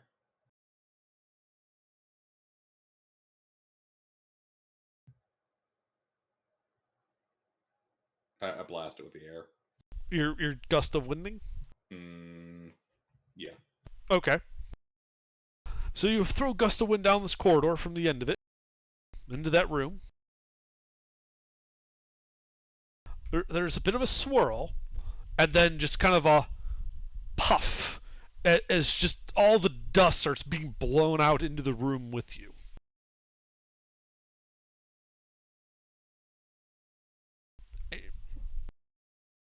I shall cover my face and eyes with my robe and wizard hat. Yeah, you do that. Everybody else is kind of like covered in like this like fine gray ash. Well, let's go in.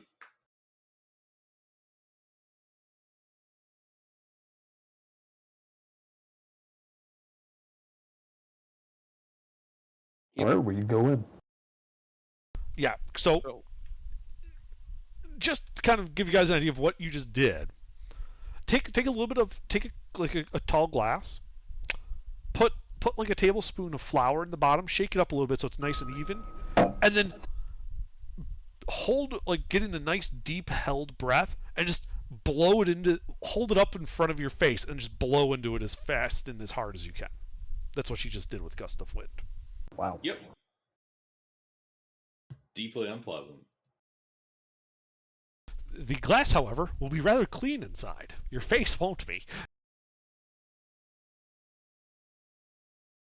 Yeah, as you now trundle into this cleaned room. Covered in ash. No, you blew all that out. As in, we're covered in ash. Yeah, you're covered in ash, tracking it back into the room. The ropes are gone. The bronze tube is still present on the far side, as are the stone levers. Is the bronze tube still stuffed up? I'm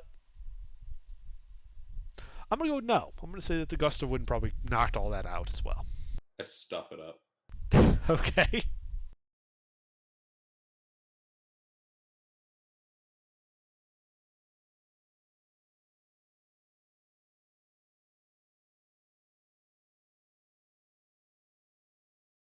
What do you stuff into it?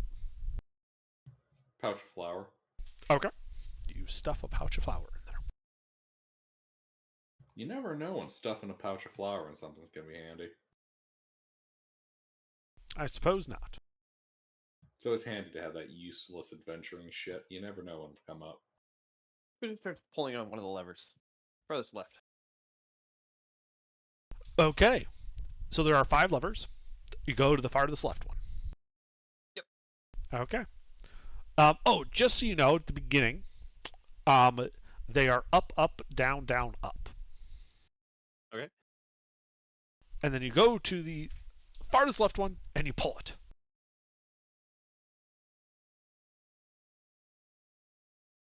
Nothing happens. You said up, up, down, up, up? No, I Down, said down, up. up, up, down, down, up. So From now left to they're right. Down, up, up, up, down. Just a- Alright, and now it's what? Down, up, down, down, up.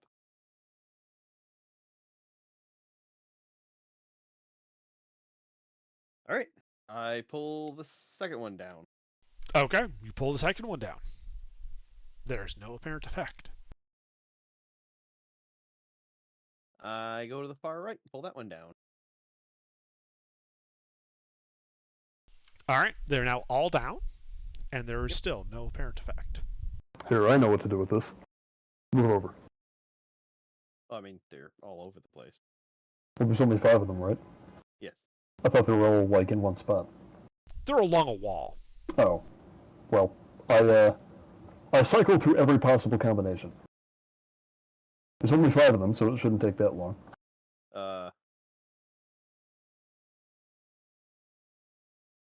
He's not wrong. I mean, it's 120 combinations. Yeah, Yeah. still, not many. And I've got a piece of paper and the intelligence to track.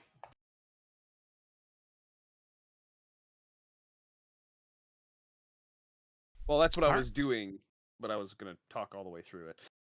Ah, well. Start with them all at 0, then you switch 4 of them to 1, and then you just cycle through the different binary combinations. Yeah, that's what you do. I mean, I guess we can try starting with the significant ones, so we'll start with, like, only one of them on at a time, just to see if that does anything.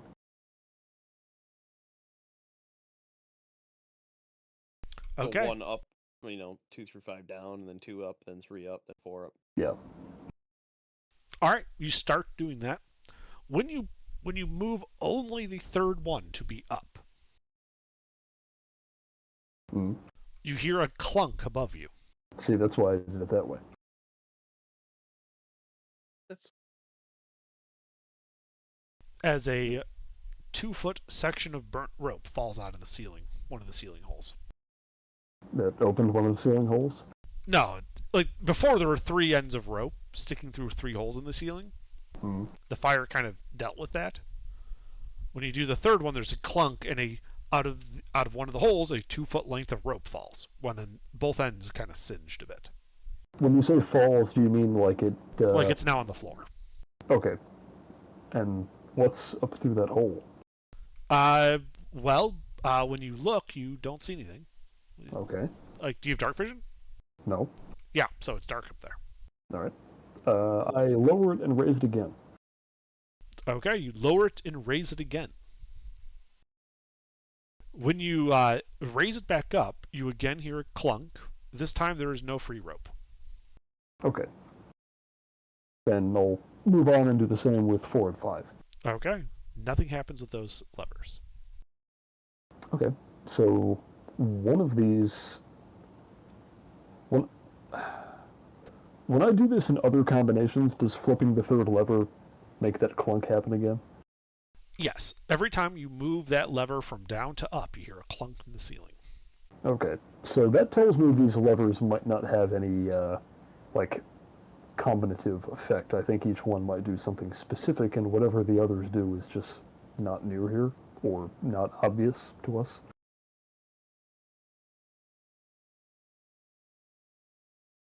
Because if they were meant to be a combination system of some kind, then having the other levers in other positions and flipping the third one would not cause the same effect to happen. I've got an idea. Oh, yeah? Let's have people go up onto the main floor. We'll telephone it. You work down here. I'll hang out at the foot of the stairs, and we put Galen up at the top of the stairs. And who's good passive? Twitch has terrible passive. I've got I have half 14 passive. That's worse than me. It's not terrible. I'll be back. Fair enough.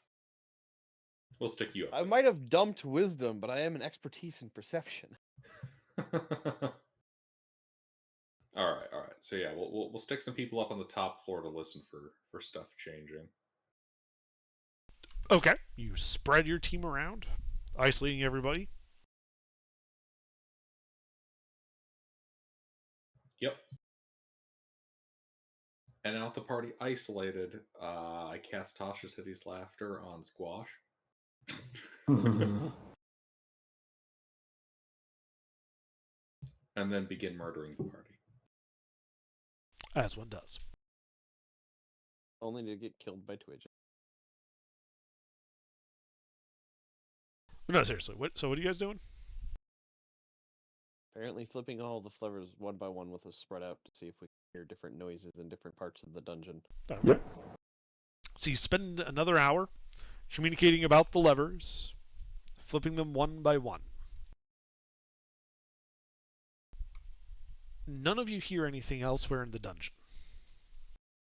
Aside from the clicking in this room. Yeah, From the except third aside lever. from that thunk on the third lever in the ceiling of this room. How big is the hole the rope comes out of? 1 inch.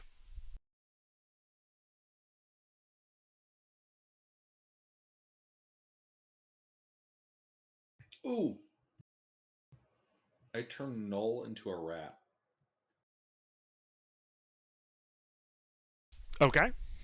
And we deploy him into the hole. Can a rat fit through a 1 inch hole? Oh yeah. In real life, yeah. Yeah. Like an adult rat can fit through an opening roughly the size of a quarter. Oh, damn. I didn't know that. Yeah. Okay. Yeah. Yeah. They have a collapsible skeleton, just like mice. They only need Mhm. a hole the size of their head. Okay. I didn't know that. Cool. All right. Yeah, you turn him into a rat using another set of your material components. And you send him up through the hole.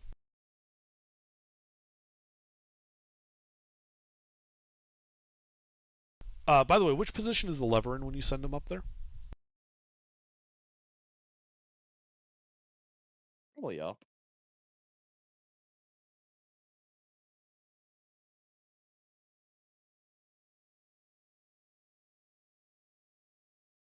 Seems to be the most common place we left it, so I would say up.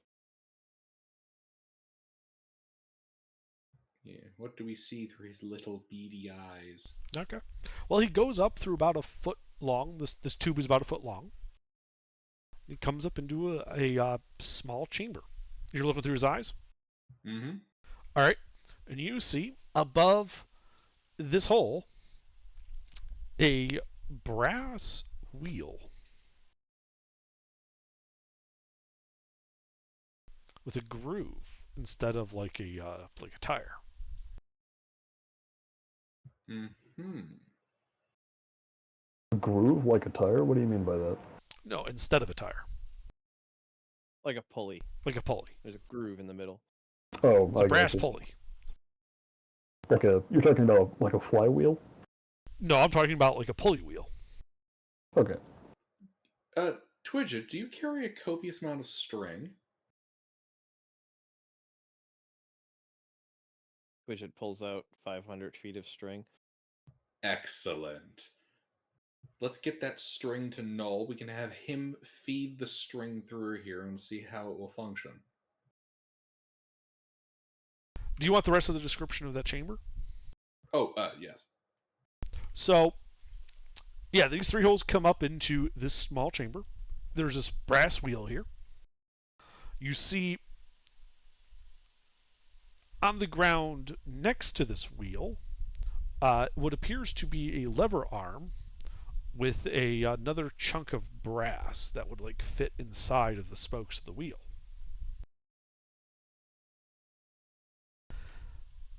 On the walls of this round chamber, heading, let's call this west, is another 1 inch hole through which your rat can see daylight. There are also two more holes in the ceiling of this chamber. How big is the chamber? 3 foot around, 3 foot diameter, a foot tall. Okay.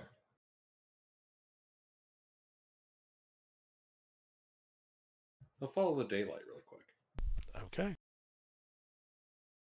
Squeezes out, goes through the hole out into daylight, and finds himself looking out from an elevated position out of the wall at that improvised dock with your boat and the other shitty boats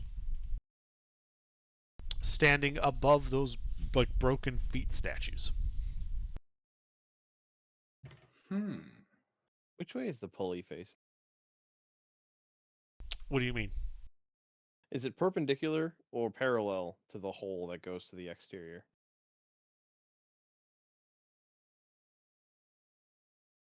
That hole would have been aimed tangentially to the groove. Okay, so neither perpendicular nor parallel to the grooved pulley. Like you're using 2D terms for a three-dimensional space. Yeah, but the pulley's it's a wheel, it's a plane, and the holes are lines. Yes, in 3D space. So saying that it's parallel or perpendicular is, I could basically say no, it's neither. Is it orthogonal or coplanar? Neither.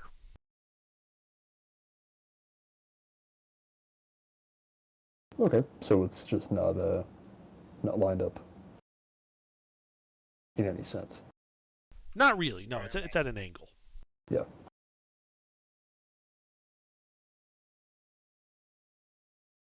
All right. With Null's eyes, I'd like to kind of scurry through this chamber. You're really getting a feel for how it's laid out. Okay. Well, so it's a 3-foot circular chamber, half dome, foot tall in the center. 3 holes in the floor that go down to the room you're in. Out of the leftmost hole, next to it is this brass pulley.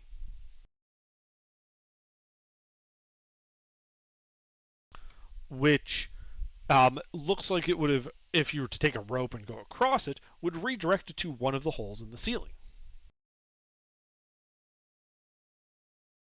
There are 2 holes in the ceiling, one of which is directly above one of the holes that leads down into the room you're in. Then there in the wall is a single hole that leads out to daylight, which is where you were above those broken feet that I described before. Does this daylight hole look natural or artificial? Artificial. Like it's a round hole bored through masonry. We're going to check out that statue. Is there mechanisms in the statue? Okay. So you crawl out of this hole, go to the top of the statue, like the broken feet of the statue. And you don't see any mechanisms in there. Perhaps I should give you guys a sense of scale for the size of these feet. I think you're misunderstanding it. Hang on. This picture might help. Think of this as the entrance you walked in through. Okay.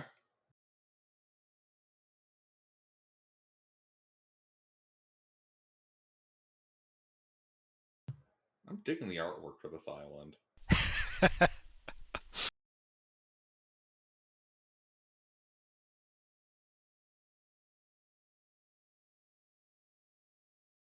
So no, these feet don't have any mechanisms in them. As far as you can tell, they look to be solid stone.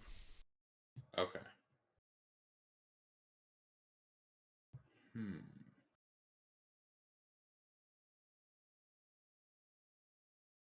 And this opening looks like you could fit a rope through?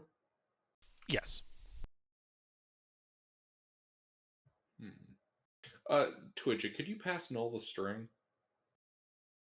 Yeah. We'd like to spend some time rethreading this. Okay.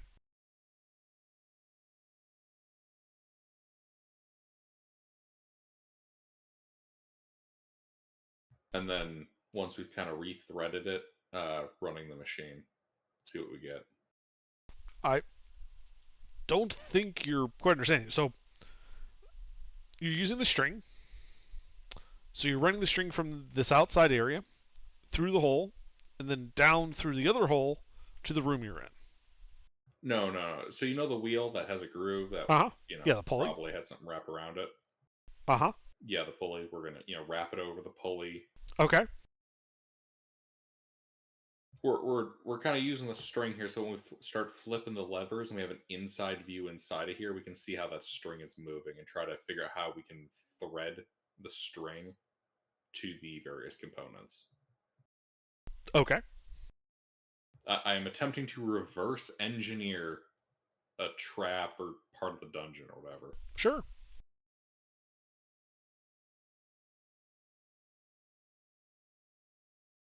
Okay, so you run the string up through the hole, wrapping it around the pulley. Where do you go now? We'll hang an end down through one of the openings to the bottom. Okay. So now, like, through the two holes in the ceiling, now through two of the three holes in the ceiling, you have a piece of string coming down through it. Yeah. Guys, start pulling levers. I start pulling levers. Okay. You start pulling levers. The only change is when you pull that third one from up to down, that lever with the block of brass swings up and clamps on the pulley as if to stop it and arrest its motion.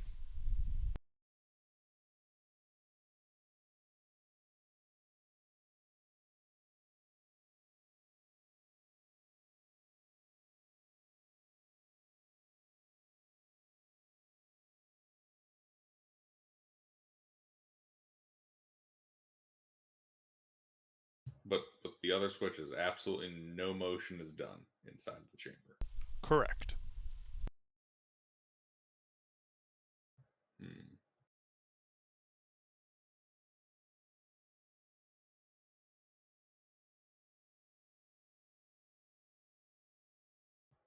Let's unclog that pipe. Hey Galen, stick your ear up to the pipe, please. The bronze pipe tube.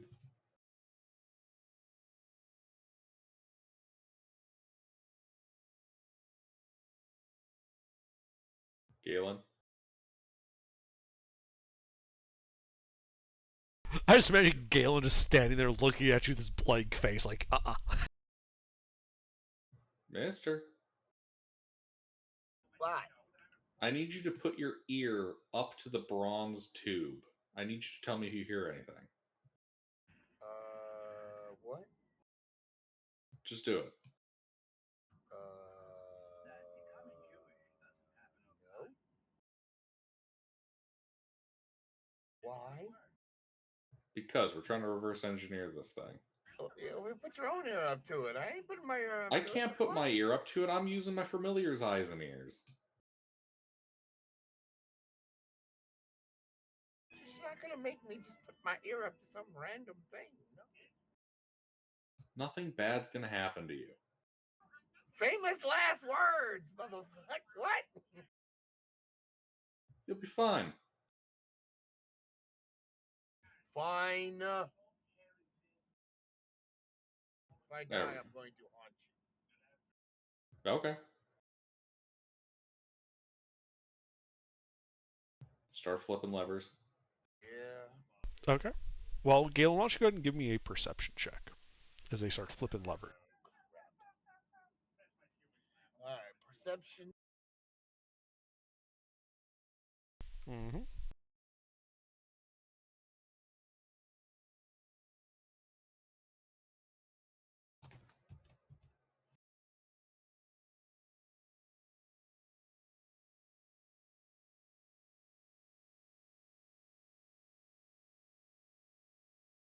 All right. Well, when they flip the second lever, you think you hear something. And as you're straining to listen, you swear it sounds like claws gripping stone, like almost like it's tearing into it. Something big.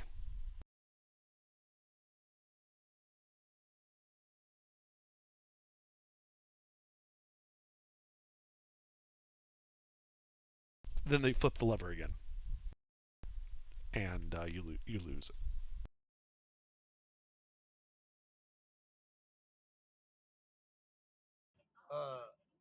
Go back.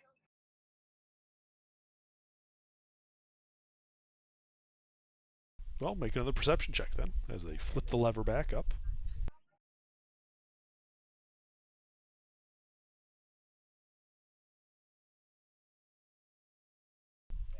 You just don't hear it. Ah, shit. Try it again. Can I try again? Sure. Assuming the party is still going along with it, they toggle the lever, make another perception check. Yeah, you can definitely hear something. It sounds almost like it's quadrupedal, sharp, strong claws kind of tearing at stone. Does it sound large or like a? Yes. There's something big monster, big thing. Claws and teeth and sounds.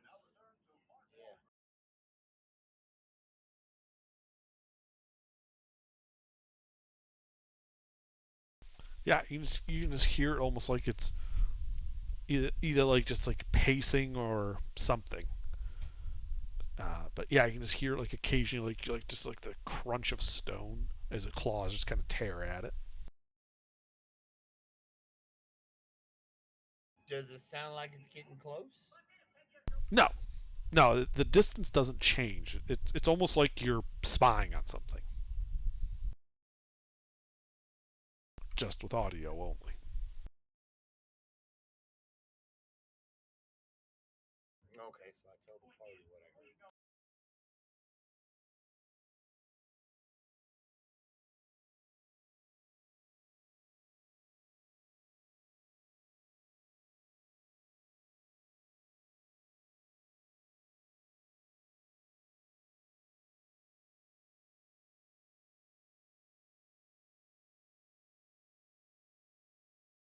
All right.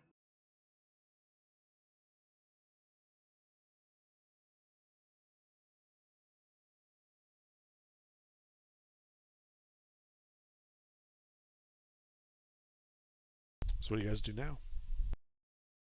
The rest of you guys, do you want to keep messing around with this, or shall we move on?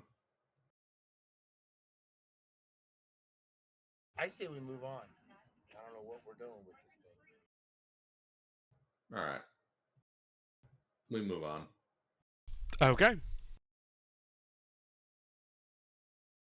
So where do you go?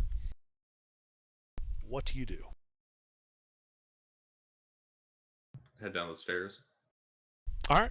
Well, you guys trundle down the passageway, turn to the south, 30 feet to the top of the stairs.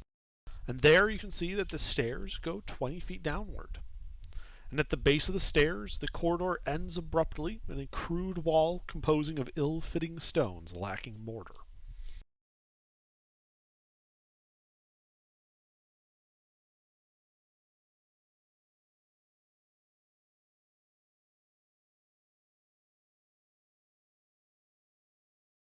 Twidget, do you want to take point on this? Sure.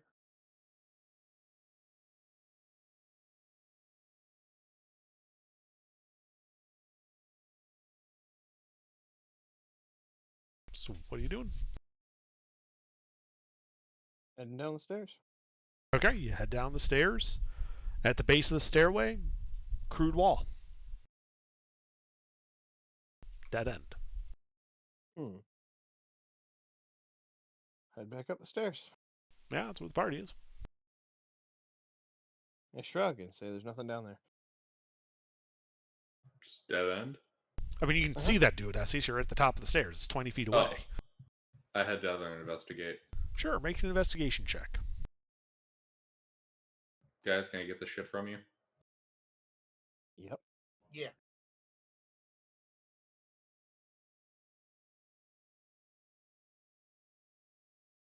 Okay. Yeah, you take a look at this. And as I said before, it's a crude wall composed of ill-fitting stones lacking mortar. Very obviously different than the rest of the architecture that has been making up the structure. You can think you can even feel a slight breeze heading through it. Guys, beat it down.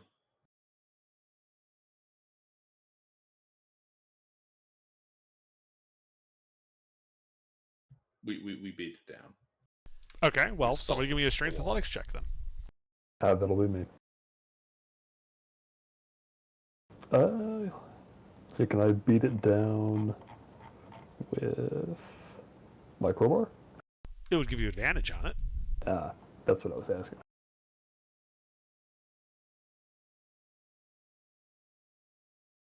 And I assume you're actually trying to pry it apart.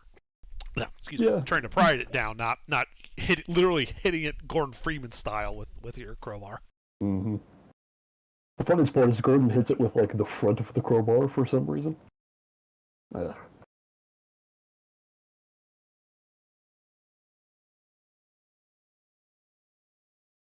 Ooh. Okay. Well, you spend 10 minutes kind of prying at this wall, but it's not budging. I'll spend another 10. Okay. Another athletics check. That's more like it. Yeah. As you get in there and pry it, and then all of a sudden the rocks just tumble, the rocks fall, And everyone dies. and everyone that was on the other side of that wall that you just dropped on died messily, destroying all of their equipment and leaving no remains behind. Damn. Yeah. Rocks fall, man. But revealing on the other side of that wall, squashed to the south of you, another 20 feet of corridor before it then turns to your right. Alright, both of you post your inventories. I want to see what you had. Huh? Like there was another party on the other side of the wall. You crushed them. They're all dead. Wait, you what? The allies that were on the other side of the wall were crushed because the rocks fell on them. Oh, right, and it destroyed all their stuff. Yeah, I forgot about that. That's the Okay. joke, yes. Yes. Crushed all their stuff and destroyed all their remains. There's nothing left behind, just rocks. Alright, well. Beyond the hole that I've just made, you said there was something else I missed that part. Yeah, the wall collapses to reveal 20 feet more of corridor before it then turns to the right. Ah, well, we can explore this way. Shall we? We shall. I think there was someone else who wants to lead the way, so I'm letting them do it.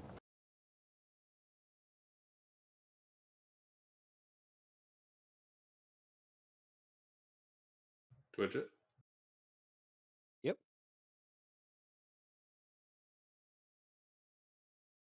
How heavy is Twitchit as you walk down the stairs? 120 plus 25, so 145. Okay. Yeah, you walk down the stairs without a problem.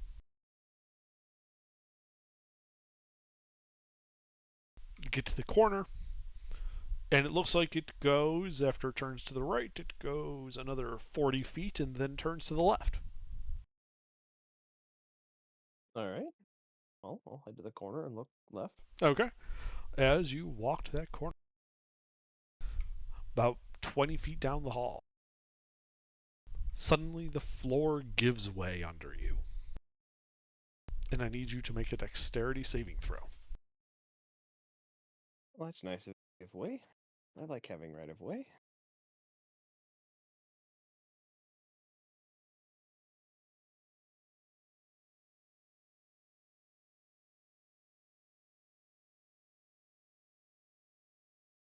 Oh dear. You fall. Yep. As you drop 10 feet into a pool of water, taking 4 points of bludgeoning damage. And you can see, as you're kind of sitting there, looking about in this chamber you fell to, is a 30-foot square chamber covered in stagnant water. The ceiling above is reddish-brown, except for this rectangle that you fell through. And there's a door to the north of you. Okay. The door looks to be wood banded with iron. Well, swim over and open the door. Okay. Really just waiting. Like, even on you, it only comes up to, like, your lower chest. I still swim because I have a swim speed. Oh, okay. All right. You swim over to it. I have the cloak of Scooty Buff. I'm going to use it. I forgot you had it.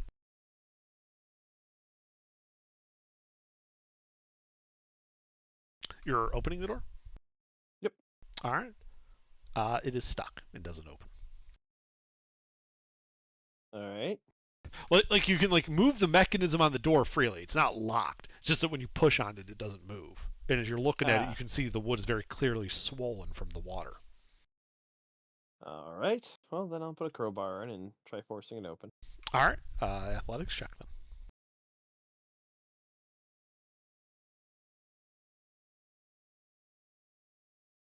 By the way, all of you guys up there heard the sound of like stone crashing into water. Twitch it. Yeah, as you kind of mash the door and eventually pop it open,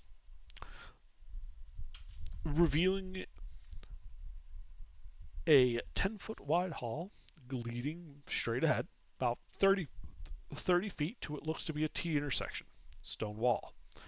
Along the way, though, you can see 6 sets of barred doors. Not barred as in like the wooden bar across them, but vertical iron bars, like a jail cell. 6 of them leading over there. 3 on your left, 3 on your right. Oh, okay, I got you. Oh, when you said they were barred doors, I assumed it had a loot and wanted to fuck me. So it's like along the walls, there's 3 on each side. Yes. Gotcha. Okay. You can see that especially around the watermark area, there's very clearly red rust just started like eating at the bars. So they've been down here for a while and they haven't been well oiled.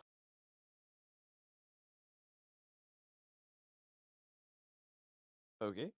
Well, I'll head down to the T intersection. Okay. You head down to the T intersection, Scooty puffing your way through the water. Yep. There you can see the corridor goes 20 feet to your right, ending in another closed, this one is a stone door, or 30 feet to your left, before the corridor would then turn to its right, heading again straight relative to your current orientation. Well, let's go left. Okay. You go to the left, peeking the corner, and you can see it goes 40 feet to a set of stairs that go upward. All right. Go to those stairs and go up. All right. As you get to the stairs, you see that they only go up about 10 feet.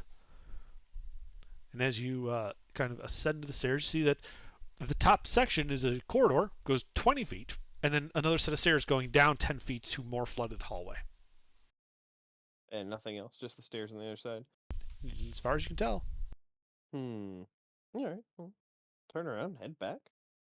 Crossing the T and going to the right then, the 20 feet. Yep. To the stone door. Yep, to the stone door. And I attempt to open it. It opens. Takes a little bit of force, but you are strong enough. As it opens, to reveal the placid surface of a flooded chamber. This is 70 by 70 foot square.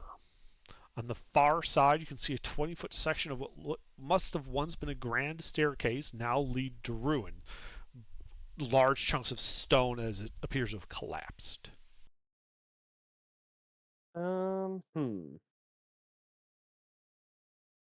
This is about how. If I had to make a guess, I have an int of 16. Mhm. If I had to make a guess, am I below what would be the surface of the crater lake? This far down. Going down No. the flight of stairs, falling into the pit of water. No, going this far down, falling into the pit of water, you would still be like inside the rock island that you were inside of before. Oh no! I just meant just raw elevation, not coordinates. Yes, raw elevation. Once you went down that set of that 20-foot flight of stairs, you would have been like at the water line. So coming down here would have put you below the water line. Okay, that's what I was curious. Yep. So I am like at this point, even though I'm still in the middle of the island, it's below the lake. That's what I was at. Okay. Yeah, I got that now. Yep. Okay. Well, I guess I'll go for a swim. All right. Where are you swimming to? It's a 70. Like I said, you're like looking at like call it the western wall is where you emerged, and it's a flooded chamber. On the other side, you can see this grand staircase that would have headed upwards, but is collapsed instead. I'm gonna head over to the grand staircase. See if my smaller self fits through. Maybe. I mean, it looks like it. Okay, so you start going across. What is your passive perception? 14. Okay. So as you're about halfway across, you begin to notice two kind of disturbances in the water to your left and one to your right. They're about 20 feet away and getting closer. All You right. should roll initiative.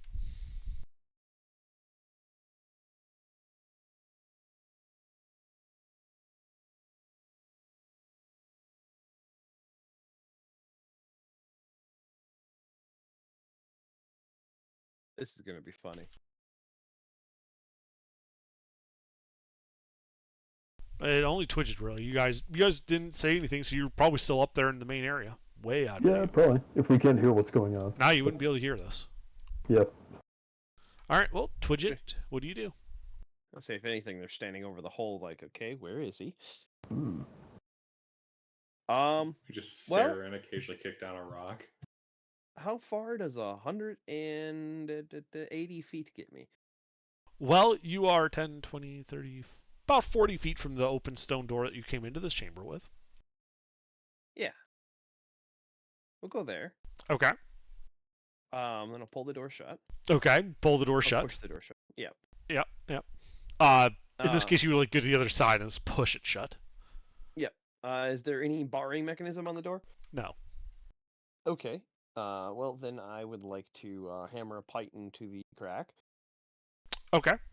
Well, that takes your action then as you pull out the pite and start hammering it into the crack to keep the door from being opened. Yep.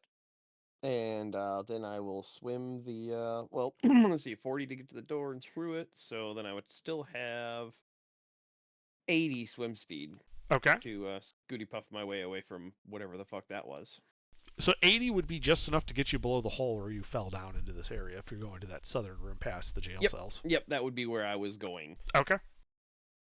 Yeah. You scooty puff your way over there. That's it. All right. So yeah, you guys hear Twidget down below because it's only like 10 feet down.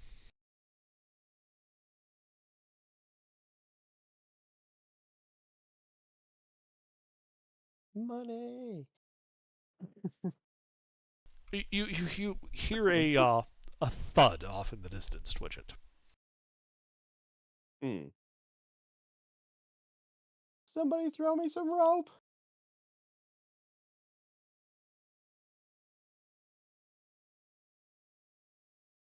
Hello. I mean, the party's up there. They could hear him yelling. Are you guys Oh, throwing well. him a rope? If we can hear him now, yeah, we'll throw him a rope. Okay. You guys throw him a rope. Twidget, do you have a climb speed? Not yet.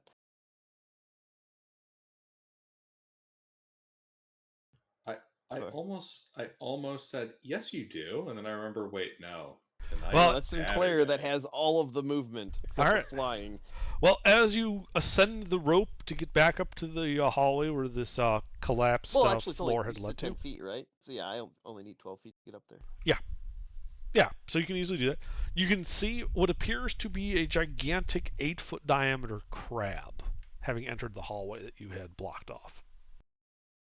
Giant enemy crab. As you then Mhm. lose sight of it and get up to the ceiling. You're out of initiative. I think What is that this, was an actual battle from Japanese history? It's an 8-foot diameter giant crab, yes. I'm never gonna get that stupid fucking E3 presentation out of my head. That was a fantastic E3 presentation. Ridge Racer! Too bad that You there's no know- more E3s. Asian people are usually shorter in stature, so I wonder if Godzilla was just a Komodo dragon to them. They're not that short. Godzilla, or rather, Gojira! No, just run away like it is Godzilla. But anyway, But Yeah, it's so legally Twidget'll distinct. Spider-Man down the rope real quick and see if the crab's still there. Like not going upside down and like hanging and having Squash lower me, like tying me off. You don't see it. Okay, it's gone.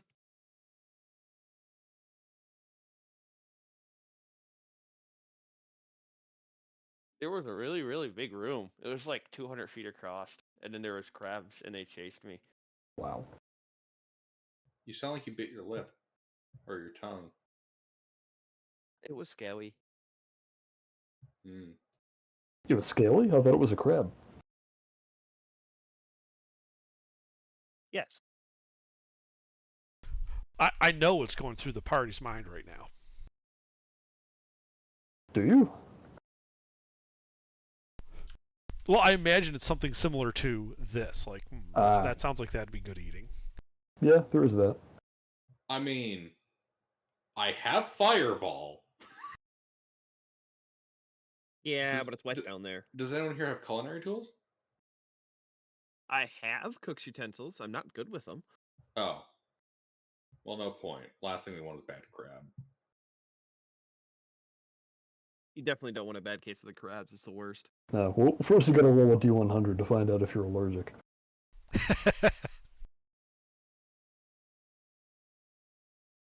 All right.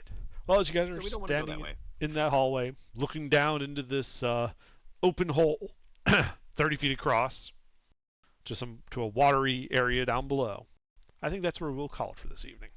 All right.